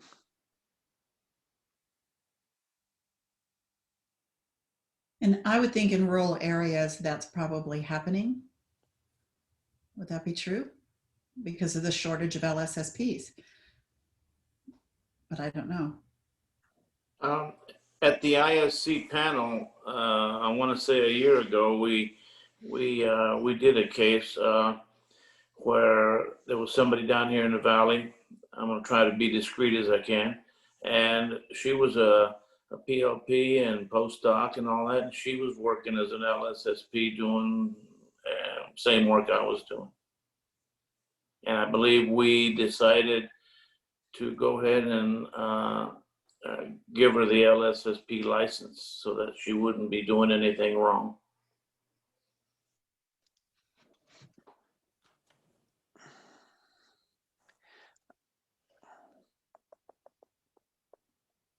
Okay. I can see where there may be some specific contracted work for an LPA to come in and lead some counseling groups for providing some of those services. I guess what kind of throws me off a little bit is the paragraph above where B is talking about school psych services. So those are a little different from the services that like a psychologist or an LPA could contract for to deliver in the school district. I just want to make sure that we're not. So I have a question. So are you saying, Mr. Spinks, that they would have to have an LSSP to do school psych services, since it specifically says that? Yeah. Exactly. Well, that's true. I'm just trying to figure out how would anybody other than an LSSP. They couldn't, could they? Yeah. So it excludes the contractors coming in to do things. Right. I mean, and the contractors are covered down here under paragraph 2, just below. Correct. Below that, that's where we talk about if a school doesn't have the capability, they can contract with outside parties. So based on what you're saying, that should be removed in C. Well, I'm just trying to figure out who would we have other than an LSSP and say, I mean, you're probably not going to have too many trainees anymore the way we've got, since the jurisprudence exam can be taken before you get licensed. So I'm trying to figure out what other providers under our Tsbp's jurisdiction are going to be in that school providing school psych services. Covered under this, because I think to the earlier example at an ISC, if I remember correctly, without identifying more details about it, that person would have been under 2. C would have been under 2 who don't hold a specialist before. I mean, we didn't give it to her. She applied and earned it, and there was a block to it, and we went ahead and moved forward with her application. So that person would have been covered under the second because they did not hold it. Yeah, I can see how an intern or a postdoc fellow could be in a school doing this, because they could be exempt and be doing this. And obviously, doctoral people, one of the internship paths is actually through a public school. You can do an internship that way and do it. So I can certainly see how doctoral interns could do it. I'm just trying to figure out on the LPA how they could do it. I don't see how they can, because if they're providing school psychological services, then they're operating outside of this. Right. Yeah, you can't be operating under your LPA if you're delivering school psych services. You got to be operating either under an LSSP or some kind of exempt status, an intern, postdoc fellow, that type of thing. But we do, let's see, under our psychology, under 463.11, the supervised experience rule, we let people who are acquiring their postdoctoral supervised experience, we let them use the title of LPA while they're doing that, because technically they still have to be under supervision at that point. So whether you call them a postdoc fellow or an LPA, it really doesn't matter. Both titles require supervision, or both statuses require supervision. So maybe that's how maybe that's why we had it worded that way. Probably is, now that I think about it, because I think you could have a situation where you'd have some postdoc fellows in there doing maybe school psych services. Would you?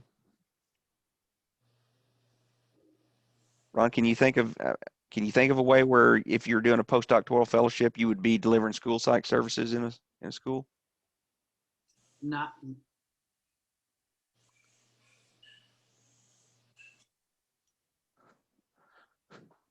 I can't.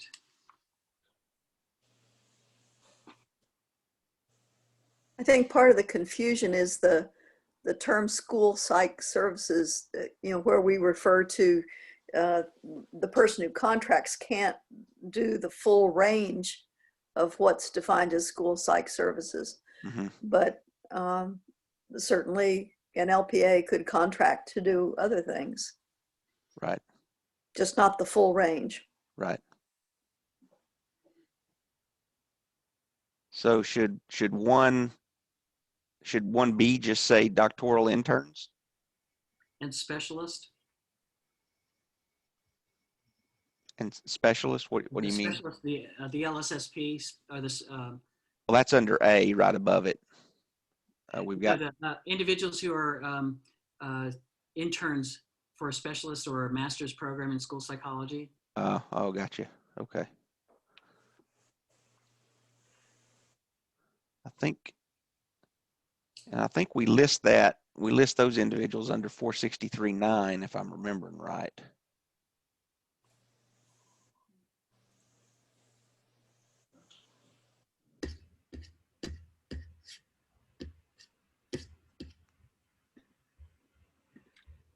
Yeah, we list them in 463.9.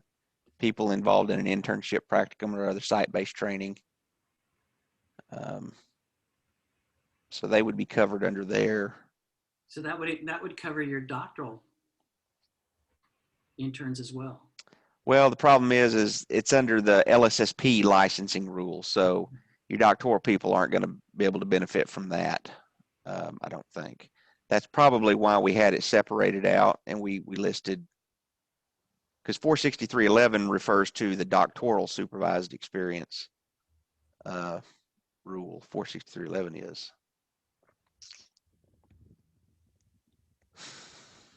I tell you what, I'd recommend, rather than sit here and try to figure it out in the meeting, let's just leave that as it is, and let Diane and I look at that some more and see if we can figure out and visit with. I'm probably gonna need to visit with some of y'all and try to figure out who can actually do what. What non-LSSPs can actually do what under that paragraph there, and then let's revisit that at the next meeting, I would suggest, because what I don't want to do is say, yeah, cut out LPAs, and then come to find out we now shoot somebody in the foot and they can't do what they've been doing or what the school district needs them to do.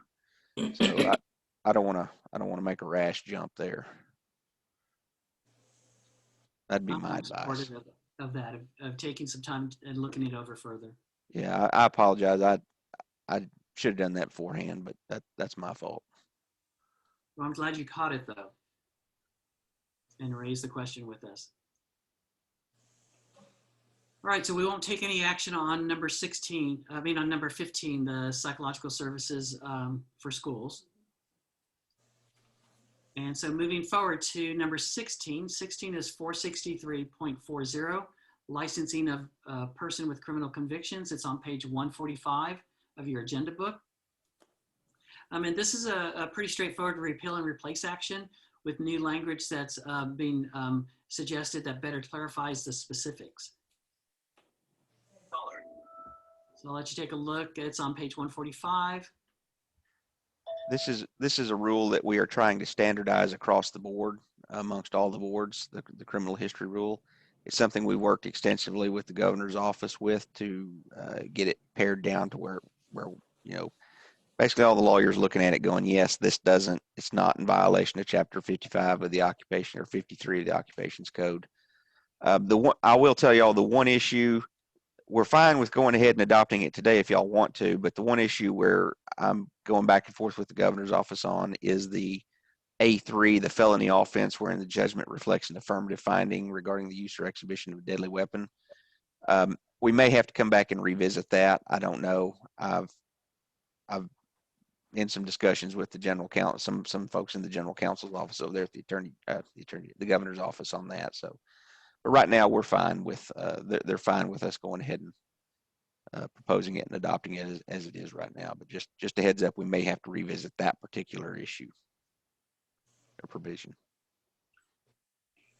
All right, so for this one, 463.40, licensing a person with criminal convictions, do I have a motion to submit the proposed rule to council with the changes incorporated? I so move.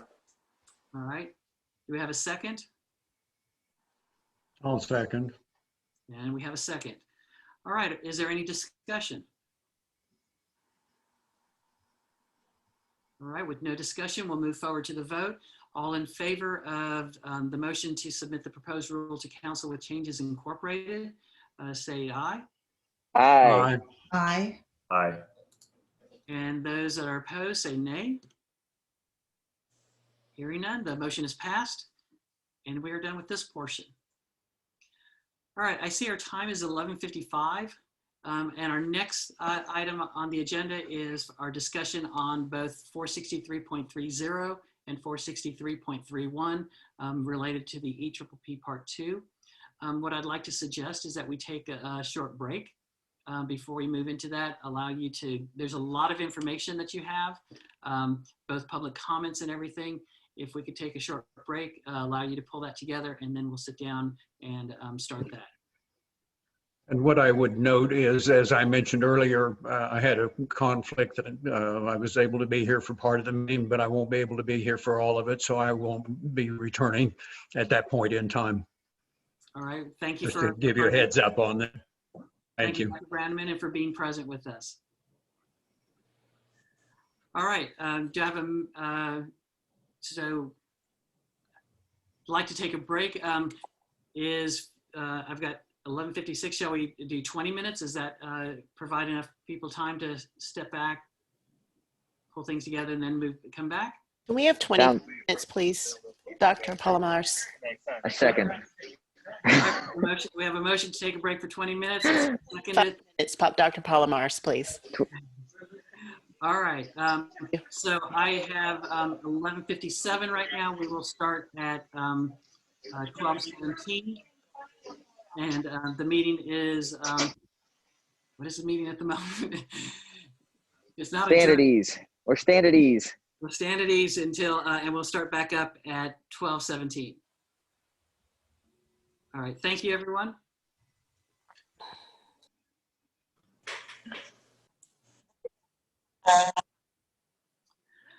All right, we're coming back from our break. The time now is 12:20 p.m. on November 19th, 2020. We do have a quorum present of our board members, and so we'll be moving forward at this time. We're still in the rules section, and this time we're going to focus on the rule 460, number 1, 463.30, examinations required for licensure. And then tied with that is 463.31, the minimum passing scores for examinations. So at this point, what I'd like to do is we have it set up for the examinations and minimum passing scores. Basically, it's the discussion around the Eppb Part 2, the competency component of the evaluations. And so I'd like to open it up for discussions. Well, before I do that, kind of give you that context again. You have received, for the last 2 months, a number of the public comment that have been submitted by email or online to Ms. Moore. She's forwarded those all to us. They're also the ones that were present at the time of the agenda book are included in there. There was another letter that came out 2 days ago, I believe, from the Texas Psychological Association about this issue, and that was forwarded to us as well. And so, Mr. Bridges, I know you were saying that you had some, you weren't getting all the emails. Want to make sure, did you get receive that email from with the public comment from TPA? I did not. I do have the comments that are in the board book itself, but I did not receive the one from TPA. I can get that to you. All right, so in the process of getting that to you right now, everyone else should have received that earlier this week. That was the only comment that came in after the book was published and released to us. In addition to that, we had the town hall on October 28th, received public comment at that point talking about the views and issues that the public members and our licensees have around the adoption of the Eppb Part 2.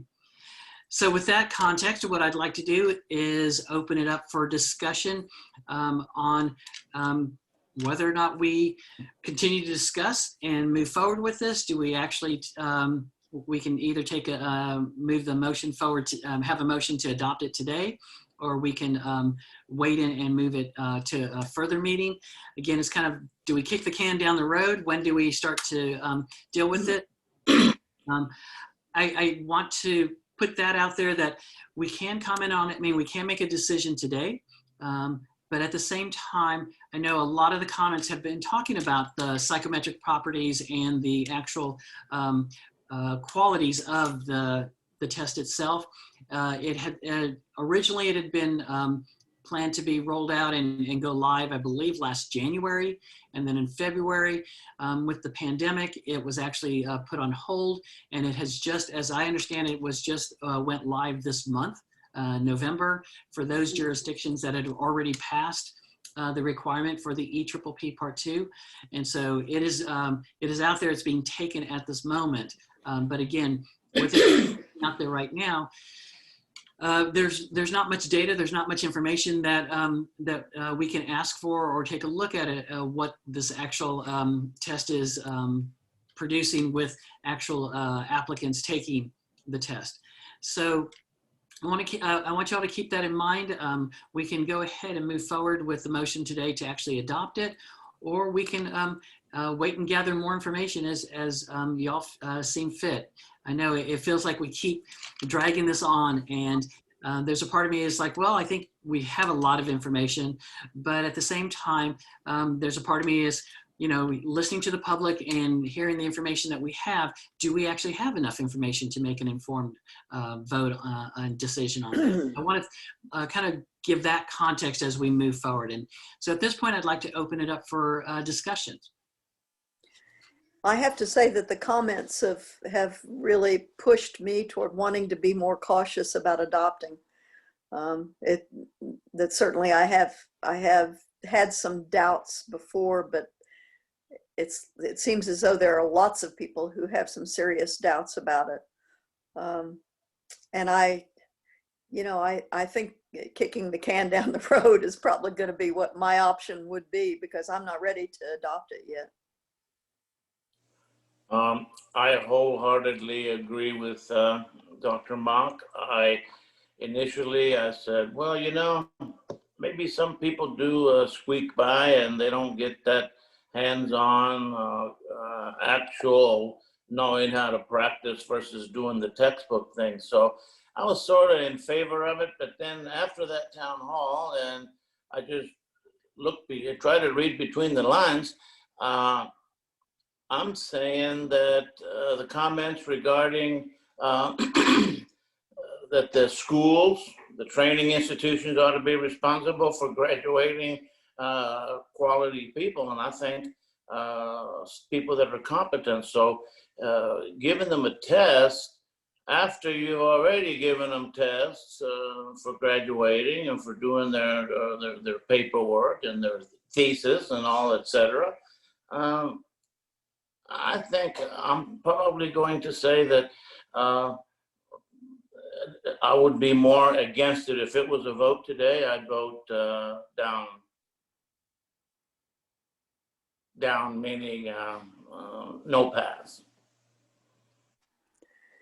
You know, I continue to wish that we could figure out some way to have some face-to-face contact with applicants. You know, we can't do the oral exam, but I wish that there was something else we could do. And I think I've talked in the past about the possibility of having some kind of interview that would take place in that person's hometown with psychologists who would volunteer to be interviewers. You know, the Eppp 2 just doesn't adequately replace the oral exam as far as I'm concerned. That the competencies that it's measuring lack the interpersonal judgments that people can make when they see somebody and talk with them.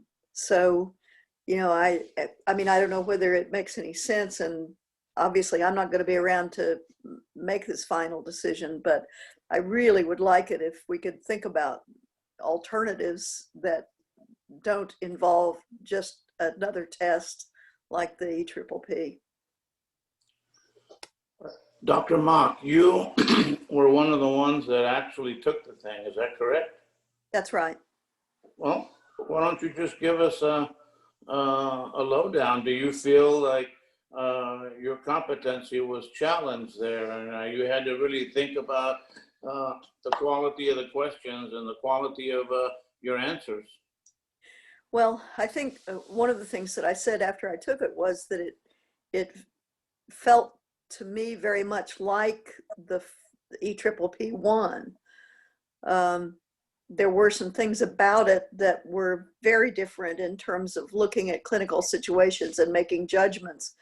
And so in that sense, it did look at clinical competencies in a little bit different way, but it lacked that face-to-face opportunity to make a judgment about somebody's ability to relate to people. So I don't know. I mean, I think that it did have some advantages and some would add something to the Eppp 1, but I'm just not sure that it adds enough to make it worth the new barrier that we'd be putting in place for people to get licensed.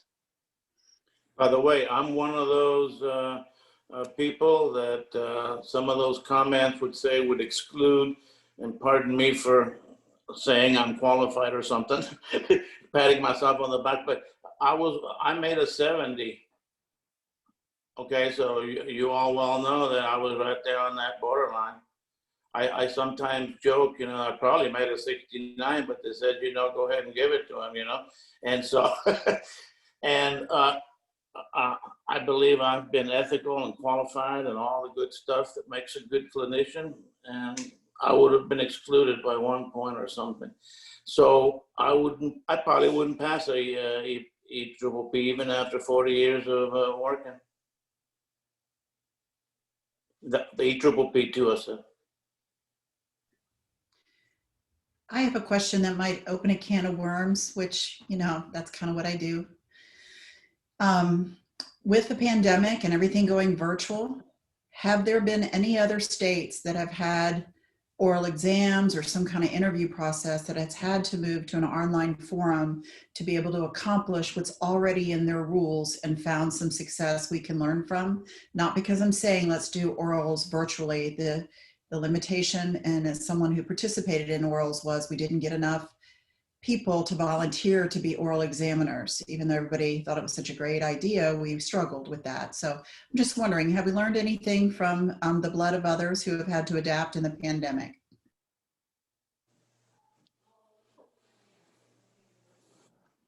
You know, that's a good question. The jurisdiction with the closest exam, or the exam that was closest in nature to our oral exam, I would say would be Louisiana. And I haven't talked with Jamie Monick, my I guess Diane's counterpart over there now. I haven't talked with Jamie to see how they're doing their oral exam. I hadn't even thought of that, to be honest with you. I know Ron up in Ohio, the ED for the psych board up there, they have an oral exam as well, but it's more of a jurisprudence exam. It's not a skills exam like our oral exam was, but still how they're administering it, it's, you know, they're facing the same challenges on the administration. Diane and I'll have to do some looking on that. Diane, do you remember anything at ASPB's convention? Did anybody talk about that?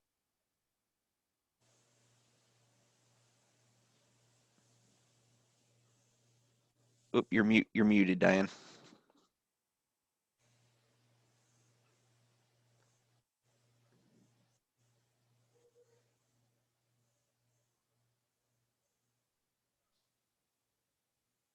Nope.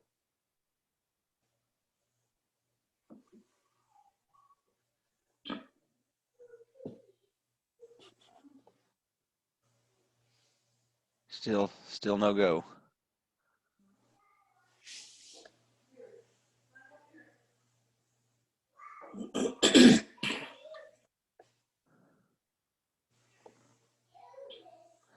She's gonna log back in, maybe.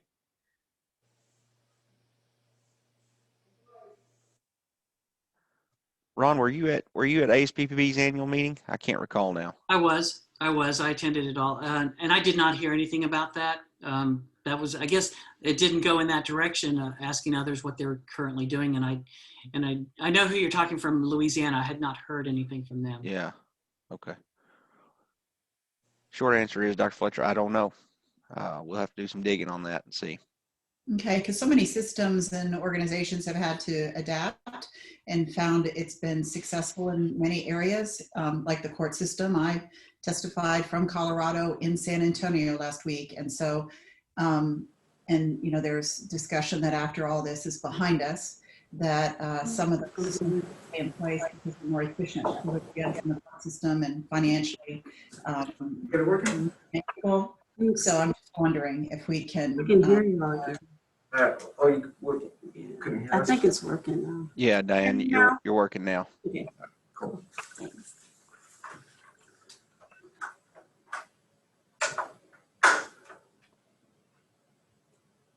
Well, Mr.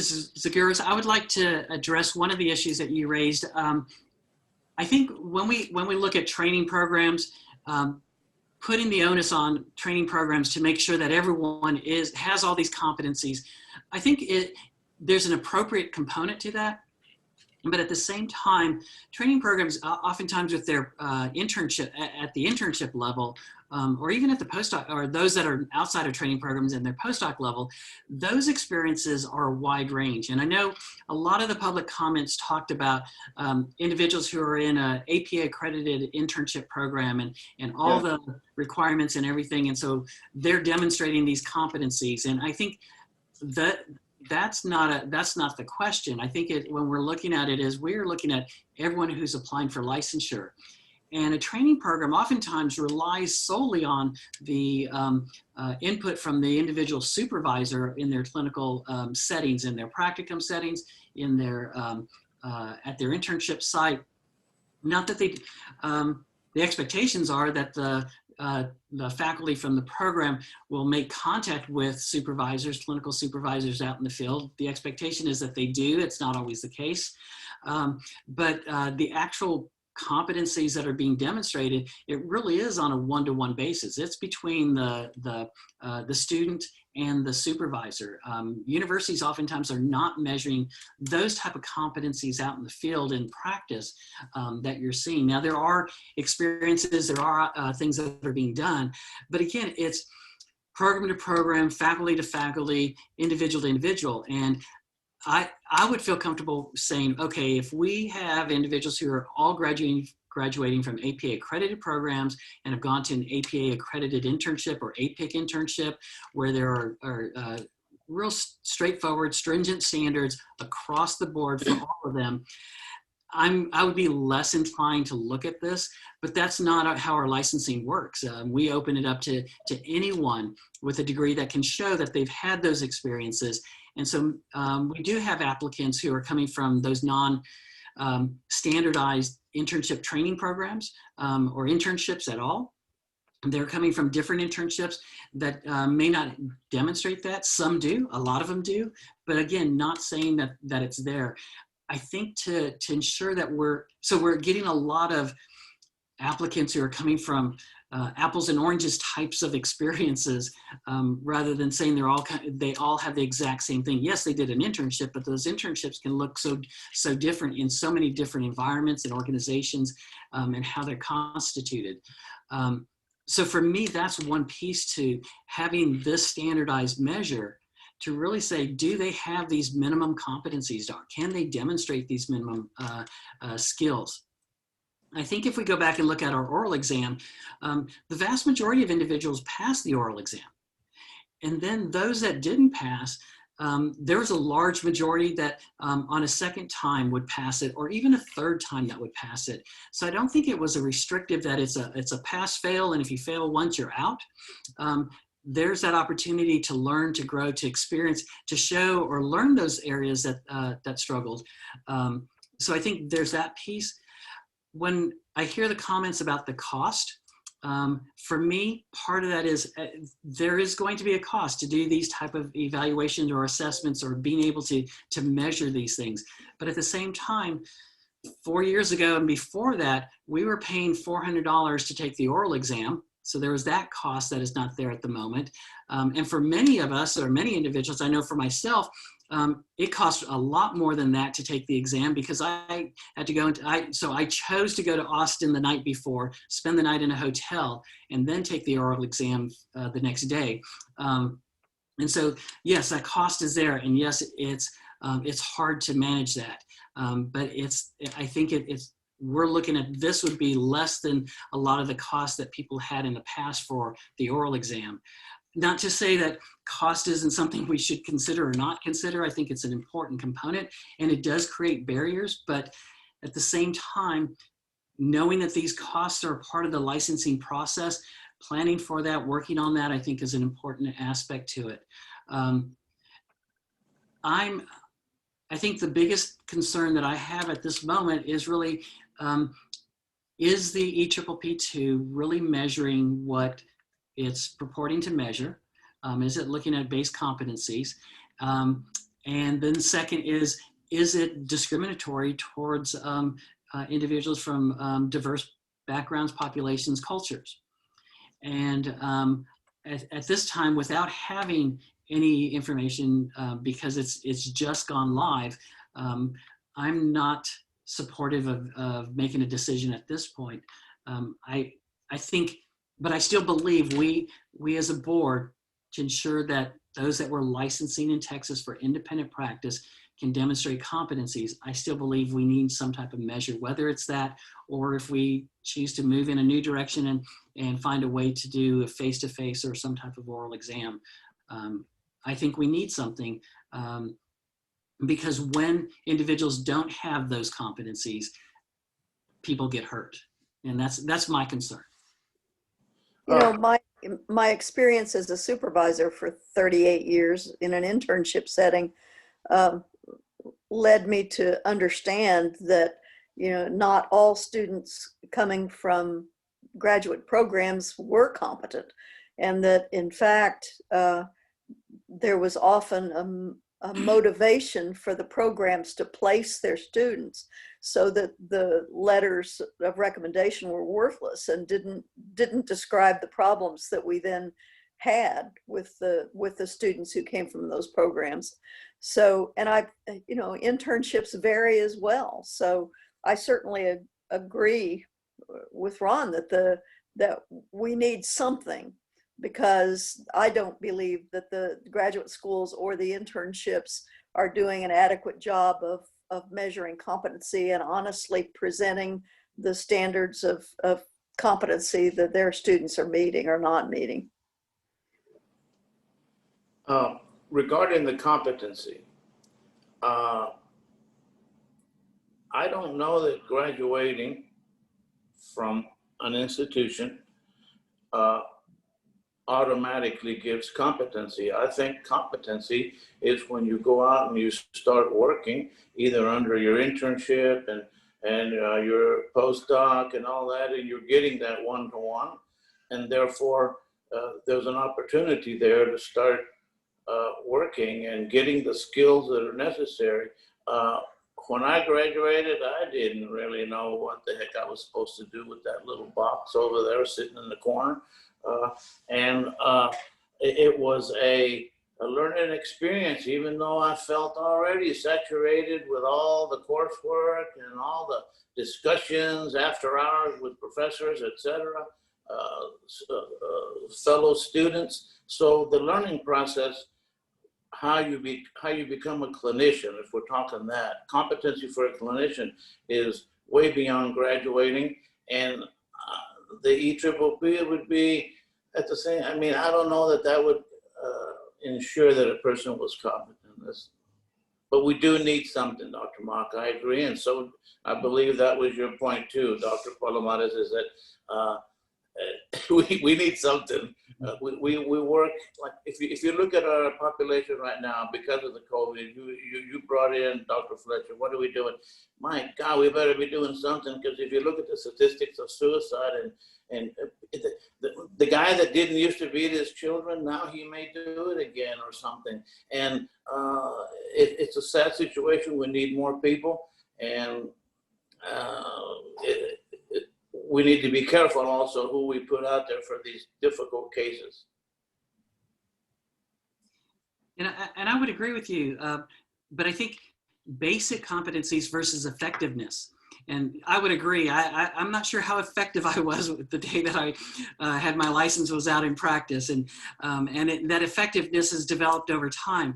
But having those basic skills to be able to begin that, and I think for me, that's what I see as those basic competencies. That's what we should be measuring is, do they have those skills? Do they understand when it's a situation to reach out to Child Protective Services? Do they understand that it's a dual relationship? It's those minimum competencies, those minimum understandings of what they're doing. And that's where I see is that initial measure, not how effective are you, or are you effective enough when you're graduated and you're applying for licensure. Yeah. One comment I would make, and this is less about the effectiveness of the exam, but more related to access to the exam. I'm reading through the letter from TPA, and I'm noticing it has a portion here about English bias is sufficiently strong, that the Etriple-P is not even required in jurisdictions where English is not the predominant language. And they mentioned later, considering we're a state with a 40% Hispanic Latino population, they mentioned that 10% of psychologists are Latino.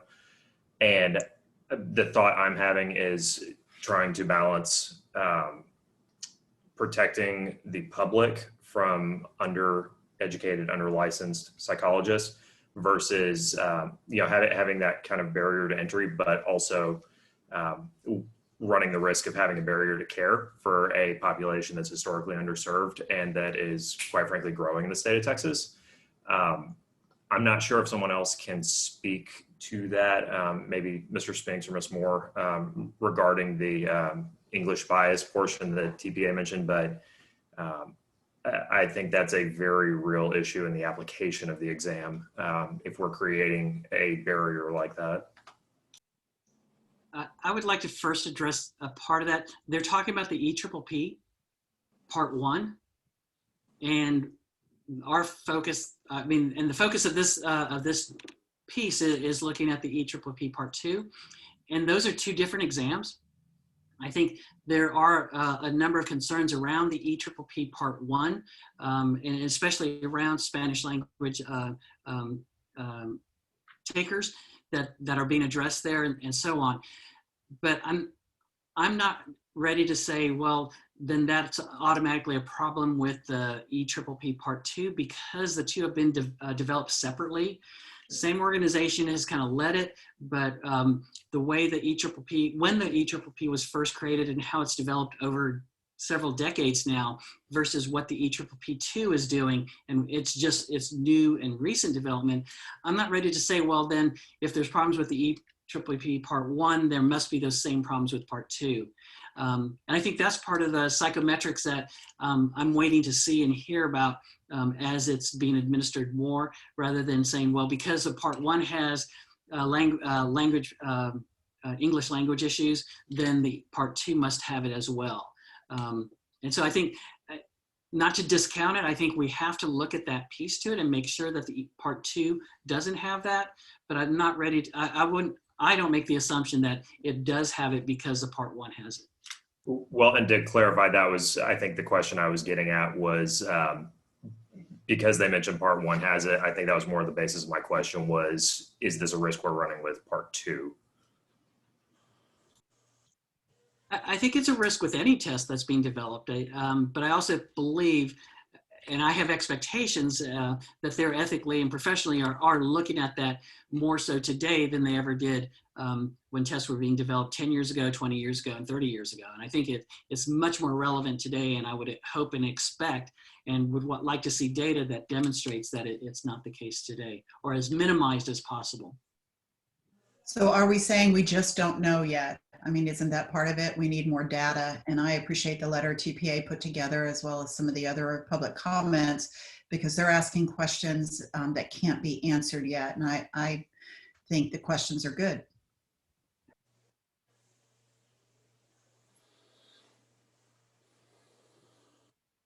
So I guess what I'm hearing is that we are not ready to make a decision today on the Eppp Part 2.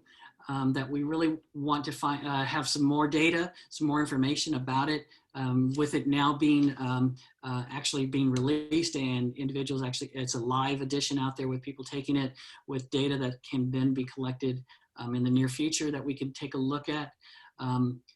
So what I'd like to do is then just that we table this, these two items for 463.30 and 463.31, that proposed changes, we table those and look to have them addressed in a future meeting once we can get some more data. Is that the will of the board? Yes, and I want to add too that I appreciate the opportunity to be involved in the town hall. I appreciate that we did that, to be able to listen to what people had to say. And I just encourage, whenever the board at any point in time allows input in that way for people to participate, and I appreciate the associations that had representatives to participate, it matters. And what they say matters, and we're listening. And I think that some really good points were made. There are a couple things that, and I, like you, Dr. Palomares, heard a number of people say that it costs too much. They don't want one more step. We've always had one more step. There's always a cost related to it. I too got a hotel room, and when I did not have the money, put it on a credit card to go and take the exam when it was my time at that point in my career, 7.5 months pregnant with my child. It was the worst possible time for me to do it. And I'm not saying I'm better than anyone else. I'm saying there's always going to be barriers. All of us have competing tasks. All of us have financial considerations we have to make. And yet it is also part of the responsibility of a license. I'm sure in aviation, it's very similar, and any other type of license that's required. But I don't want them to think we didn't hear them and we just dismiss there's a cost. we do understand that, but that is part of what goes along with what the expectations are, because our job is to protect the public, and that's what we're looking at. Are what do we need in order to increase the opportunity for competency of the people who receive a license through this board. And just to echo what Dr. Fletcher said about the benefit of the town hall, the overwhelming comments were heard. I appreciated so many of the well-reasoned arguments and perspectives. It went a long way. So thank you to the public for participating in that greatly. And what I'd like to propose is that we have kind of on the works is that once we have some more data, some more information about it for us to actually take a look at the test, that maybe we also look to schedule another town hall prior to the board meeting where we'll bring this up for discussion again. So I'm not sure if we'll be able to do that in February, if we'll have the data, if we'll have information, if it's moved to the May meeting, then looking to have a town hall prior to whichever meeting where this comes up as our conversation, as our topic for consideration again. I'd like to have that put down.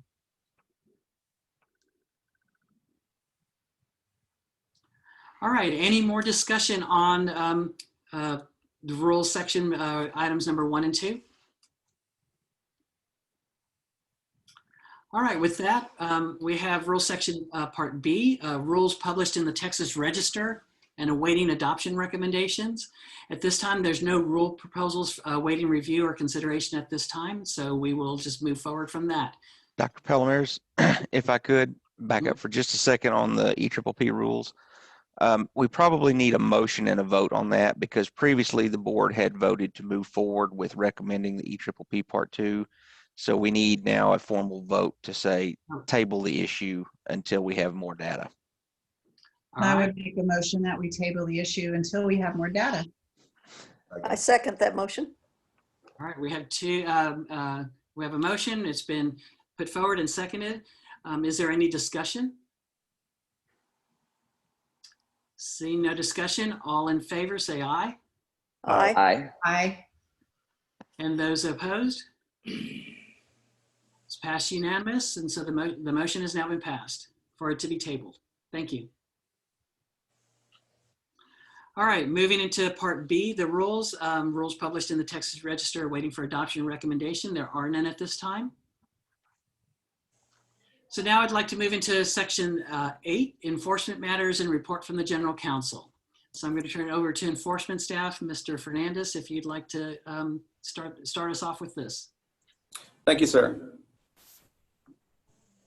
Okay, well, we're going to start off with the dismissals. And since our last meeting, staff was able to close a total of 11 cases.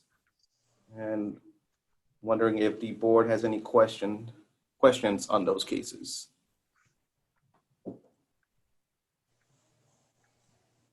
And everyone received those cases in the email that included the agenda book.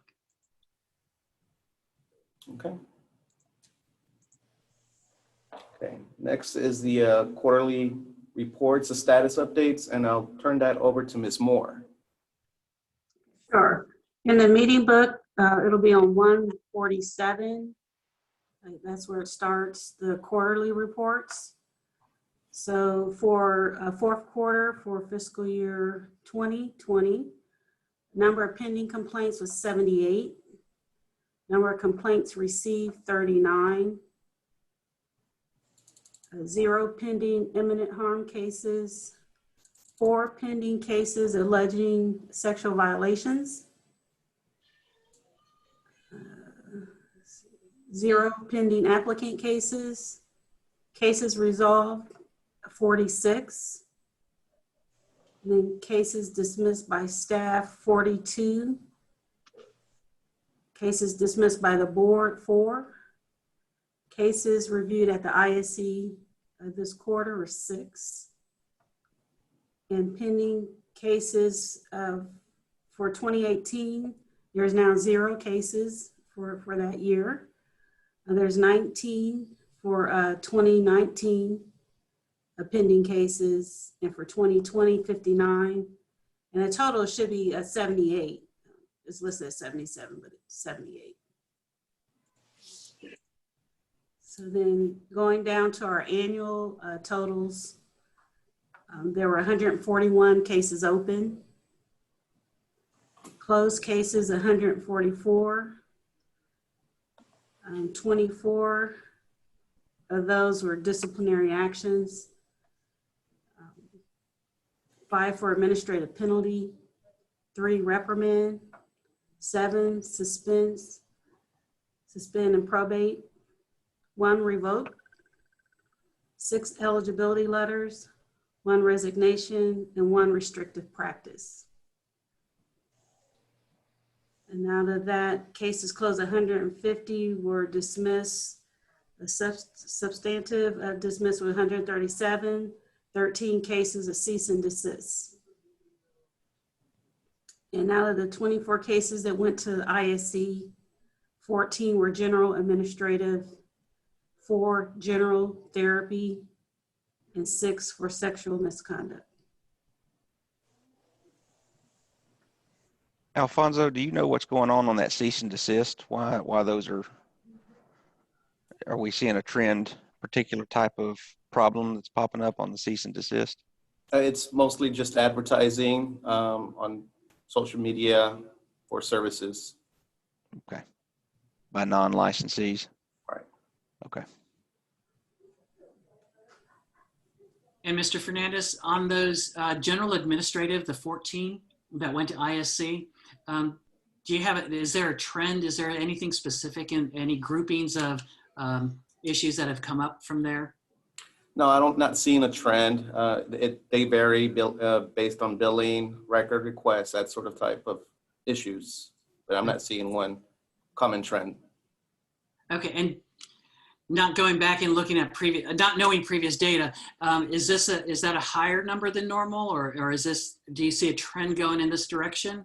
I do not, no. Okay, and the reason why I'm asking that is looking at, I would assume I see some of these general administrative issues are related to competency, and so if we look at those things, does that lead into a reason for us? Does that support the necessity to look at a competency measure for licensees? And it's one of those things that I know there's been questions out there. Does the data show that we're having issues with competence with our licensees? And I can see where a tie-in might be from these general administrative issues. The competency issues are far in between. We do have them, I'm not gonna lie, but not a lot, basically. All right, thank you. I think what you're getting at, though, Dr. Palomares, is a competency case could manifest itself in the form of a general administrative or a general therapy classification under our complaint system. It might not necessarily show up as a true competency. It might not show up as a violation of the competency rule. It could show up as some other type of violation in the enforcement system. Is that kind of what you're angling at there? And if that's the case, I would wonder how many of them are from licensees within the last few years that were not under the did not take the oral exam. And we don't track that. Okay. We don't track that information. I was gonna ask, what is the to Alfonso or to Daryl, what would be considered like the most terriblest thing that that you're going to penalize it a great deal in the general administrative? Like, give me an example of what I would have to do to be at a serious situation in that category. For that, I have to refer to our attorney, Mr. Bridges. Can you answer that? Sorry to ask hard questions. I'm thinking about it right now, and I guess serious would be never handing over records, something like that. Would be I was thinking record keeping, yeah. Like a straight refusal to hand it over. Some sort of informed consent violation, I would say, also could be a big be very problematic. You maybe not securing a copy of a court order that gives one party the ability to give informed consent versus another, and then all of a sudden you're delivering services to somebody who really, or to a kid, Okay. the parent that brought it to you never had the authority to hire you anyway. That'd be a big one that I would see. Is another one that falls in that category somebody who's being supervised but does not alert that they're being supervised? Is that in that category? Yeah, I would think that would fall under a general administrative violation. Yeah, I think that would be bad. So I have a question that goes along with Dr. Palomares' question, and Alfonso, this one you could probably answer. You can't give it off to Mr. Bridges. Is that on the general administration with 14, that could be 14 different licensees, or that could be 10 licensees and one person has 4, or is it 14 different people? It could be 14 different people. It could be one person with 2 cases that are similar. I hope that answers that. Okay, so even like in cease and desist, or the ones that that are sexual in nature, sometimes that number, when it's elevated because it's a number of offenses by one person. Is that correct? Yes. So when we're looking at trends, we may not be looking at trends in people with that offense. We might be looking at one person who inflates the score because they have a number of offenses in that area. Right. Okay. You know, one thing I think we probably need to keep an eye on as I'm sitting here seeing these cease and desist. I've given a couple of presentations, one at TPA and one at another association here a while back, and I couldn't figure out why the cease and desist numbers were going up, because they've jumped pretty significantly from what they were pre-COVID. And then as I'm sitting here, I'm like, I wonder if it's because of COVID. More people are now jumping online and offering services online because they don't have to hang out a shingle or open an office. They can just post it on their Facebook page or whatever. I'm wondering if that's not, I'm just curious to see, I'd be curious to see what the cease and desist numbers look like in the quarter prior to COVID's onset. And I guess we'd need to wait and see what it looks like after COVID. I don't know. I'm not sure how I would test that theory, but I'm just wondering if that's not maybe what's driving some of those cease and desist, because that's a pretty high number of historically from what we've had. I think usually it's about 6 or 7 if memory serves me correctly. Yeah. And also, I want to believe that we are not aware of all of the instances where a cease and desist is needed, because hopefully that people are trying to take care of that without reporting it to the board. And so I think that's an interesting perspective that you have, and let's hope that we find out soon post-COVID what those numbers post-COVID occur sooner rather than later in order to look at that trend.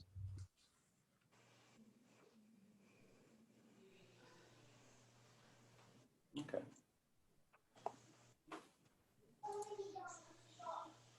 All right, I think we can move forward on to the projected time schedules. Let me get my screen to load. All right, there were 16 notices sent since the last board meeting. Does the board have any questions on those?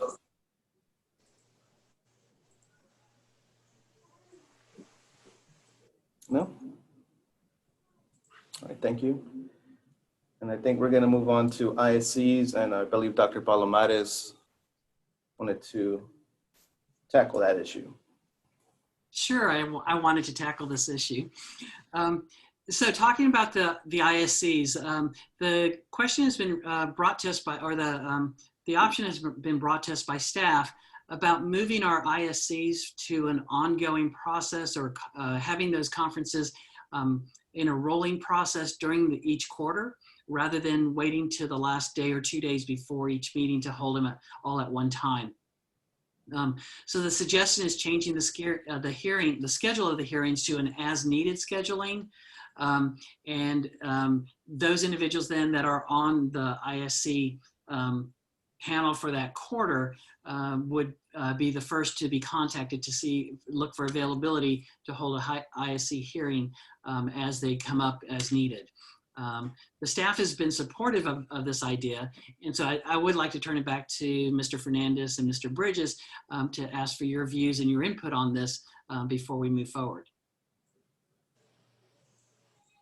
Yes, Mr. Fernandez is leaving it up to me on this. Sir. I'm in favor of it. What I find useful is from a practice point of view. I'm not a psychologist, so I need input in that way. When it comes to the simple records things, staff can handle that. But I like at least one professional on there to serve for scope of practice type cases. And I believe it was originally set up pre-COVID. Y'all had to come in for the board meeting, so we took care of it that way since you were already in town for that. If we're even post-COVID, if we can keep doing the ISCs via Zoom, that is no longer needed. So I believe doing it Zoom is more appropriate for a number of attorneys, for respondents, and even complainants, and I think for yourselves as well. Anything to add, Mr. Fernandez? No, I just want to add I'm in favor of it as well. I think it's much faster doing it this way instead of having to wait till the next quarterly meeting before that. But yeah, that's just my 2 cents. I like your 2 cents. I'll raise your 2 cents. Thank Yeah, you. I'll raise it to 10 because I think that it mimics a lot of what we see going on in the court systems. It's more efficient. It'll save the licensee some money, the travel, all of that. And so I'm glad to know we would consider doing it that way going forward post-pandemic. So I love the idea and the fact that we're hearing that that would assist the staff in any way that we can change some policies that can be productive for staff. I like hearing them and I appreciate you bringing it to the board. Has anybody who has done the ISCs by Zoom encountered any serious problems with doing it that way? We have not done one for the psychology board yet, but several have been done for the other 3 boards, and there have been no problems whatsoever. Actually, we have done one for the psychology board, and I was in it, and we had trouble at the first hour, maybe half an hour with our connection. And what we talked about is at 9 a.m. Zoom must have been really crowded at that time. We had, I thought it was very efficient with the waiting rooms and things like that. But I don't think those connectivity issues are an ongoing issue. I think it was just related to people getting familiar with it. It was very early on, if you all remember that. We had a little bit of a hiccup, but it didn't impair our process. You are And you felt speaking under BHEC. Regarding, Chime in. I'm sorry. Sir. go ahead, Angela. I think the transition to quarterly is, it'll be a wonderful way to kind of modernize what we're doing and to really look to better serve folks that come before for disciplinary actions, as well as really supporting our staff. So I'm definitely for that transition. My question is related to instructions that we're providing to folks that come before the board. And I say this because I am in my practice as a lawyer and law professor and part-time judge. Everything that I do is on Zoom. And I find that you have folks at various levels of technical knowledge. So I think that whatever that transition looks like, I think as part of the communication that our enforcement staff sends out when they schedule these Zoom ISCs, it should include instructions on Zoom and with screenshots and just some helpful hints. I found that is extremely helpful when I work with clients. It's extremely helpful in the courtroom. And just that taking that extra time to ensure that people understand, you know, if you don't have your camera on, we can't see you, and, you know, where can I find it? And just those little things, I think, will really assist us in this process, and it'll make it a lot smoother for the folks that are coming before us. Yes, ma'am. It's a good idea.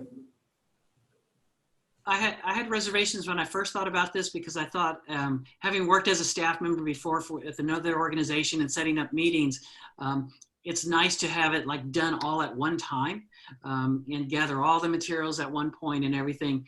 But when I raised that and asked if that's an issue, actually staff came back and said no, they actually would like to see it spread out. And so with that part of it, I'm extremely supportive of this. I think especially if it helps staff. And the second part I see where it really helps our licensees and it helps the public because it allows us to have these meetings done at a different time and doing it earlier rather than waiting at the end of each quarter. We can actually move forward with this process and it helps with not thinking about timelines itself, but how those timelines actually impact lives and licensees. And I think that's a critical component to this. So I'm supportive of this. Alfonso, let me make a suggestion based on what Ms. Downs said. You might want to get with Clint. Our by the way, we have a new IT guy, so this is the first time I get to say this. Get with our IT guy, and you might look to see whether or not he can do a video. You know how they do instructional videos so that you don't have to do screenshots? Mhm. You might see if he can do some kind of an instructional video that you could just blast out to people rather than have to do screenshots. But I would also just a belt and suspenders approach. I would do paper or some other hard something that people could have sitting by their computers and the video. I'm just going to tell you it can be difficult. it will get used. Yes, it will. Is what you're saying. It will get used. Really well, and it will. Folks will be very grateful. Very, very grateful. And Angela, would you agree that they don't even have to reinvent the wheel on the paper? If you go to any court system's website, they already have those documents developed, so you don't have to start from scratch. And you can just refine it so it reflects what our needs are from the examples they're going to give and the instructions about putting your name in the bottom corner so it doesn't say Susie's iPhone. And so people can know who they are, not having another electronic open at the same time so you get an echo. Those things are already out there existing in very similar processes. You just have to do a Google search and then you can pick up and refine it so it's specific to what you all need people to know. Ms. Moore and Mr. Spinks and Mr. Fernandez, I'm happy to share some materials with you just to cut down on some. Please do shoot it to Diane, Will. Absolutely. Right. So Mr. Spinks, do we need to make a motion to change this process or can we just move it forward? I think you just move it forward because it's really more of a council process. We're just trying to make sure that everybody understands kind of where we're moving to, make sure y'all didn't have any serious objection to it. But I don't think we need a formal vote or anything on it. All right, great. So I'm going to turn it back to you, Mr. Fernandez. I know we have one more, we have to identify individuals for future ISC panels. Okay. 1 second, please. Go back to that. And so while he's doing that, just a reminder to everyone, when you're selected for an ISC panel for a quarter, you're basically on call for that quarter. So as an ISC panel comes up, you'll be staff will reach out to you to help coordinate the date for when that hearing will be held and then forwarding the materials and everything to you at that point. I was just going to point out that the other boards are just doing a single professional member to be there.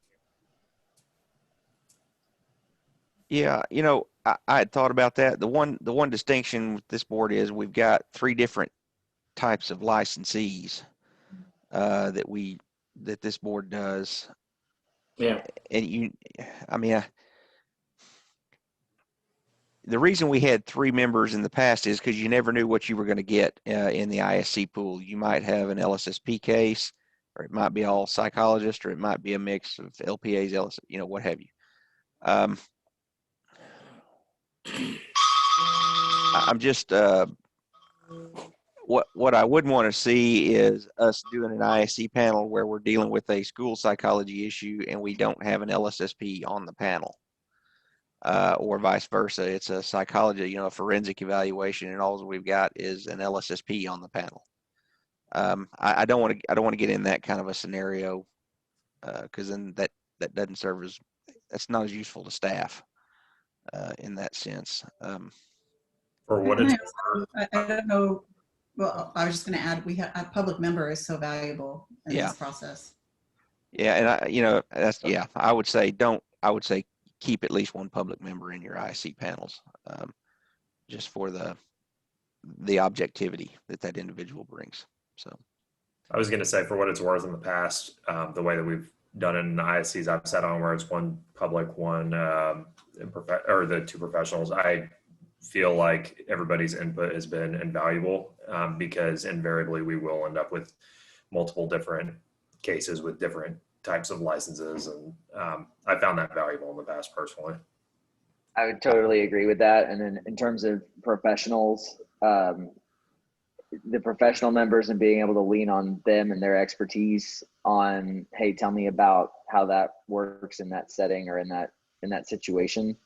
And by the same token, I've had two public members. I mean, as a public member, I've come down in initial conversations quite differently from professional members, and we've always been able to work to a pretty good place. And Daryl, is there not some legal requirement that we have to have a public member as part of that? Like if it's one public member, just to remember, we can't have an ISC without a public member. Is that correct? it used to be that way, but that law was repealed. So, Well, it yeah, certainly makes sense. That's what the law was. Yeah, I certainly think we need to have a public member, but if we have 3 representatives who are on call for that quarter, then the enforcement could choose the 2 that were appropriate for that particular case. So if you had a school psychology, then you could ask the LSSP. Yeah. I mean, that would be one way to handle it if you wanted to go to 2 instead of 3. Yeah, you're right. I mean, your public member is always going to be on call. They're going to have to do all the ISCs. What I would say is we can stick with 3, and then if the scheduling, I think you're going to find the scheduling actually makes it easier because we're not stuck on the 2 days before the board meeting. You guys aren't having to block off 3 days out of your work week. Now we're a lot more fluid in what we can do when we can hold them. So I don't think we're going to run into a scheduling issue, but if we do with 3, we can revisit it and say, okay, we'll just use 2 member, 1 professional, and then the public member, and we'll pick whichever one we need based on the subject matter of the case. But right now, I mean, I think we're okay. Just if y'all want to stick with 3, we can do that. I would just stick with the 3. Okay. Regarding the on-call, I would like to offer to be on, I guess, perpetual on-call if it would help out the situation. I am retired and I'm taking care of a granddaughter, so I have time. Well, I think the plan that we have it right now is that we sign up each quarter like we've been doing before for the panel that was scheduled for the next meeting or each meeting, that we just continue with that sign up per quarter instead of a specific date. And then you're the first, you would be, each individual who's on that would be the ones who would reach out to first. And then if that public member or that professional is just not able to make it and we need to have someone with that expertise, then we'd reach out to another board member.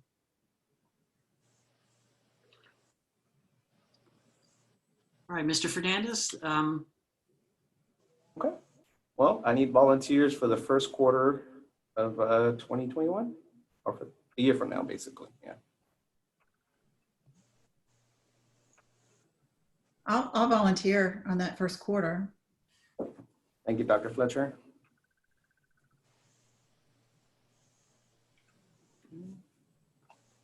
If I'm still around, All right. I'll volunteer. I don't know. Okay. Thank you. I guess you need an LPA and an LSSP, or you're going to have Herman.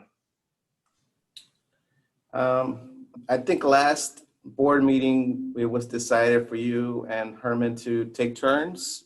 And if we're still continuing that, I think you would be next. That's totally fine. All right. Thank you, guys. Appreciate it.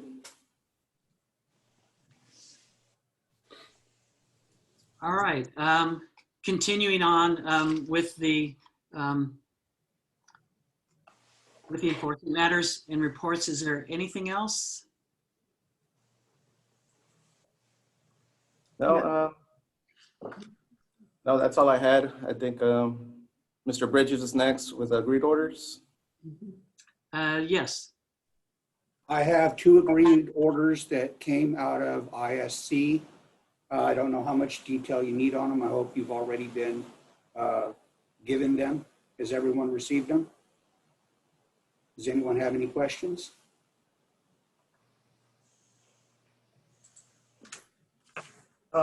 I had, without divulging, I don't know if when we don't get really information on them, what they were both, it looked like the same kind of penalty.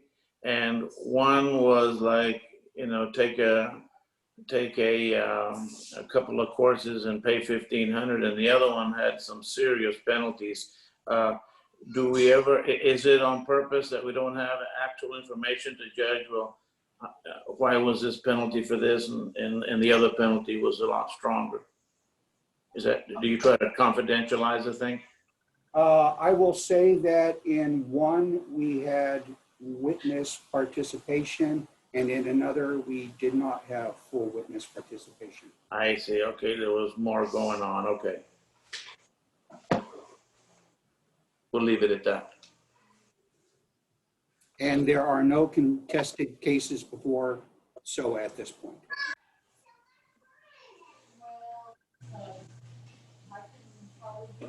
For this board. For this board. Yeah. And I'll take back my wow comment. All right. Anything else under enforcement? No, sir. Not for me. All right, then moving forward on the agenda, we have agenda item 9, compliance. Dr. Mock and Mr. Adler, the review of compliance with agreed orders. It appears that we have no ongoing problems. Everybody seems to be doing what they're supposed to do. All right, great. Dr. Palomares, Yes, sir. did John, did those orders you have, are they requiring the board's approval? They are. Okay, so the board will need to vote on each one of those. Okay. Okay. On, in that case, on complaint number 2020-00082-10781. Don't we have to have recusals? Yeah, do we know who what was that a case that went to an ISC panel? They're both cases that went to ISC. Alfonso, do you have the list of? I do not have that information. I can get it, but it's going to take me a minute. Okay. If you'll look, I should say, Alfonso, if you'll look that up, we can just come back to these here in just a second. Okay. Sorry, Dr. Palomares. Oh, no, that's quite all right. I'm glad you asked that. All right, so we'll wait for a moment here on that. And so in moving forward, so item number 10, jurisprudence exam committee, Dr. Fletcher and Ms. Downs. Is there any input, any things to report about the jurisprudence? Nothing to report.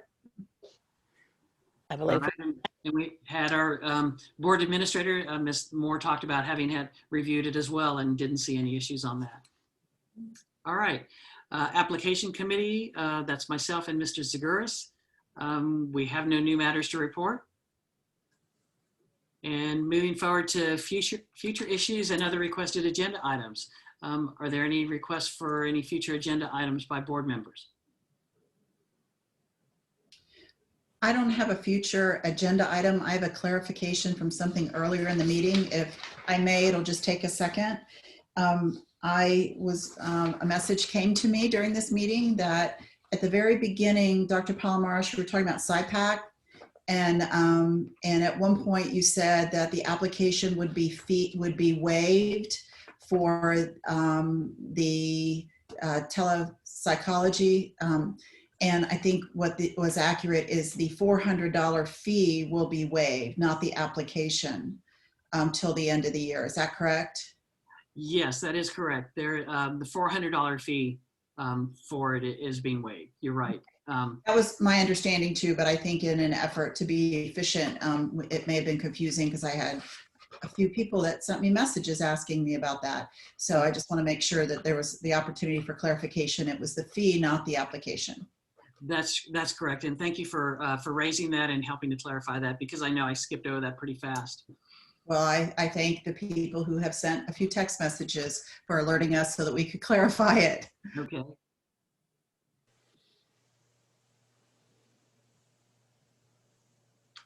Since we're in this area of the agenda, one thing I wanted to bring up, and I don't think it's the time to talk about it or do it now, but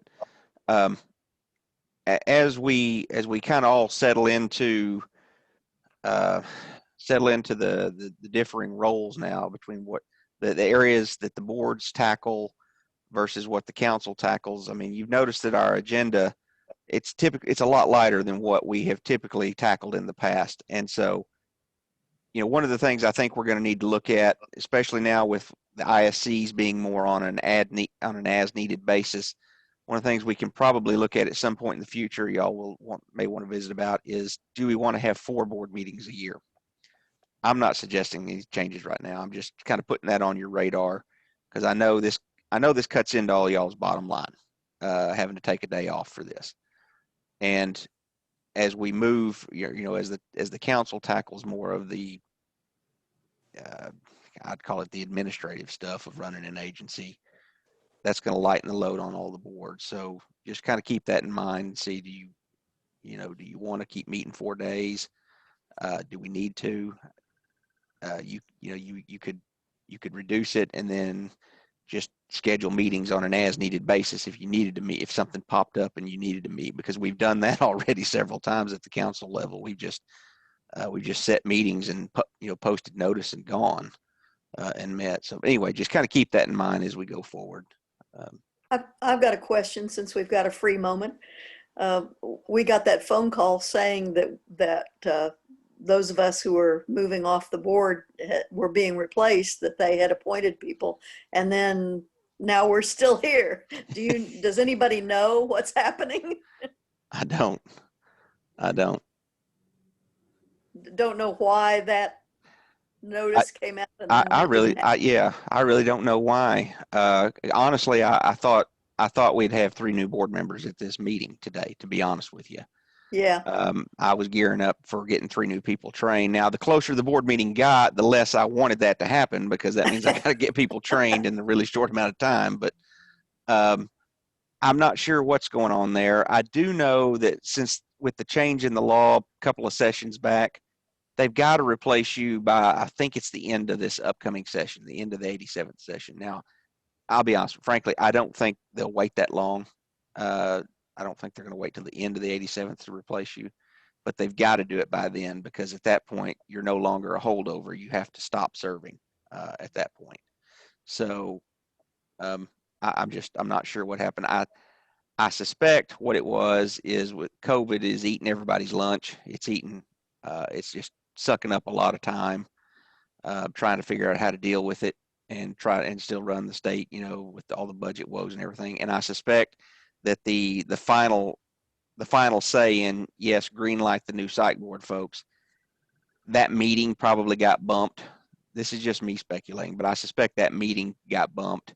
And so they never did get the final say to, yeah, go ahead, issue the press releases and all that. That's what I think probably happened, because I didn't get any kind of indication that there was problems or anything like that. It was just, hey, we're going to have to bump it off. Okay.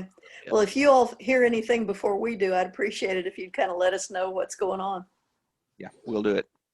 Dr. Monk, we love you. I hope you don't get replaced, okay? Well, there are people in my private life who are looking forward anxiously to that time. So, but I've loved the work, so I'm sorry to be moving on too. And so who are the, so it's Dr. Branneman, Dr. Mock. Who's the other, the third person? It's me. Oh, okay. That's why I said if I'm around. Okay. I don't know. So I'm on borrowed time.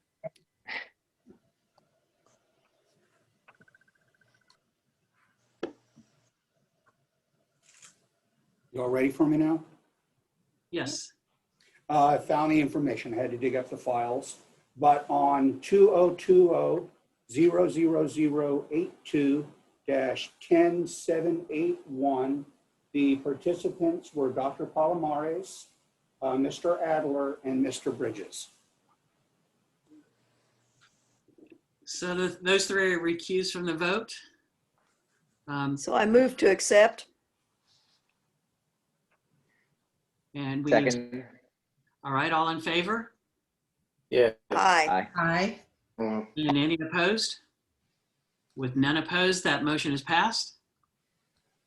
And on the next one covers two complaint numbers, 2020-00083-1405 and 2020-00070-1405. And the participants, once again, were Dr. Palomares, Mr. Adler, and Mr. Bridges. I move to accept. All right, with those three recused from the voting, we have a motion. Second. I'll second it. All right. All in favor, say aye. Aye. Aye. And any opposed? None opposed. The motion is passed to accept it. All right. With that, we're at the, see, again, I'll ask, are there any future issue or other requested agenda items? And without any, then I want to take a moment with a closing comment here. On record, I'd really want to thank Drs. Tim Branneman and Dr. Luann Mock and Ms. Angela Downs for your service to the board, for your many years of service to the board and to the citizens of Texas. I personally want to thank all three of you just for your friendship, but also for your leadership and just the knowledge and experience that each of you shared with us throughout the board meetings and your time together with us. At the same, in addition to that, I also want to acknowledge the amazing amount of work done by our council's executive director, Mr. Daryl Spinks, in this whirlwind of 2 sunset legislative sessions, followed by the creation of a new Texas government agency. And along with this tremendous amount of work, I want to really thank the staff members that continue to contribute to first the Tsbep board and then to this the new agency that was built around them, literally and figuratively. You saw things being built. And then I also want to acknowledge the amazing job that our board administrator, Ms. Diane Moore, has done stepping into some big shoes that Daryl left behind, and just really, in just these few months, such an amazing job helping to move us forward. With all of you, the staff, the work that y'all have done in the middle of a pandemic, to throw that in, and all the things that has thrown. So I really want to thank all of you for this amazing work. I know from my side, it seems really smooth. We've kind of moved along nicely. It's everything's been moving forward, but I know y'all have been scrambling. Each one of you, the staff members, have been just scrambling, pulling this together and building it as you move forward. And I just really want to acknowledge that to everyone. So with all of that, I really want to say thank you. And with that, Can I say one more thing, Ron? Second. Yes. I just have to say this. I just want you all to let your families know, all the staff members, how much we appreciate what you have put into being able to allow us to move in the direction we move, whether it's BHEC or this board. And your families have sacrificed too. So I just want to acknowledge that these people are people, they have families, they have feelings, they have other lives besides this. And I know that at times that has been interrupted. And I just want to make sure that you all know we recognize that your families have also sacrificed, and we want you to know that we appreciate that, and we hope that doesn't continue for you. We hope that that it's a little more manageable as time goes on. But I just want to make sure they know that we are thanking them also. Definitely, definitely. All right, with that, I'd like to entertain a motion to adjourn the meeting. So moved. All I right. second. And Dr. Mock second that. So at this time, we will adjourn the meeting. It's 1:34 on Thursday, November 19th, 2020. The meeting is adjourned, and thank you all. Thank you, everybody. Thank you. Good meeting. Thank Happy you, holidays, everyone. everybody. Ew. Bye-bye. Thanksgiving, everybody. Hi, Brenda. Bye.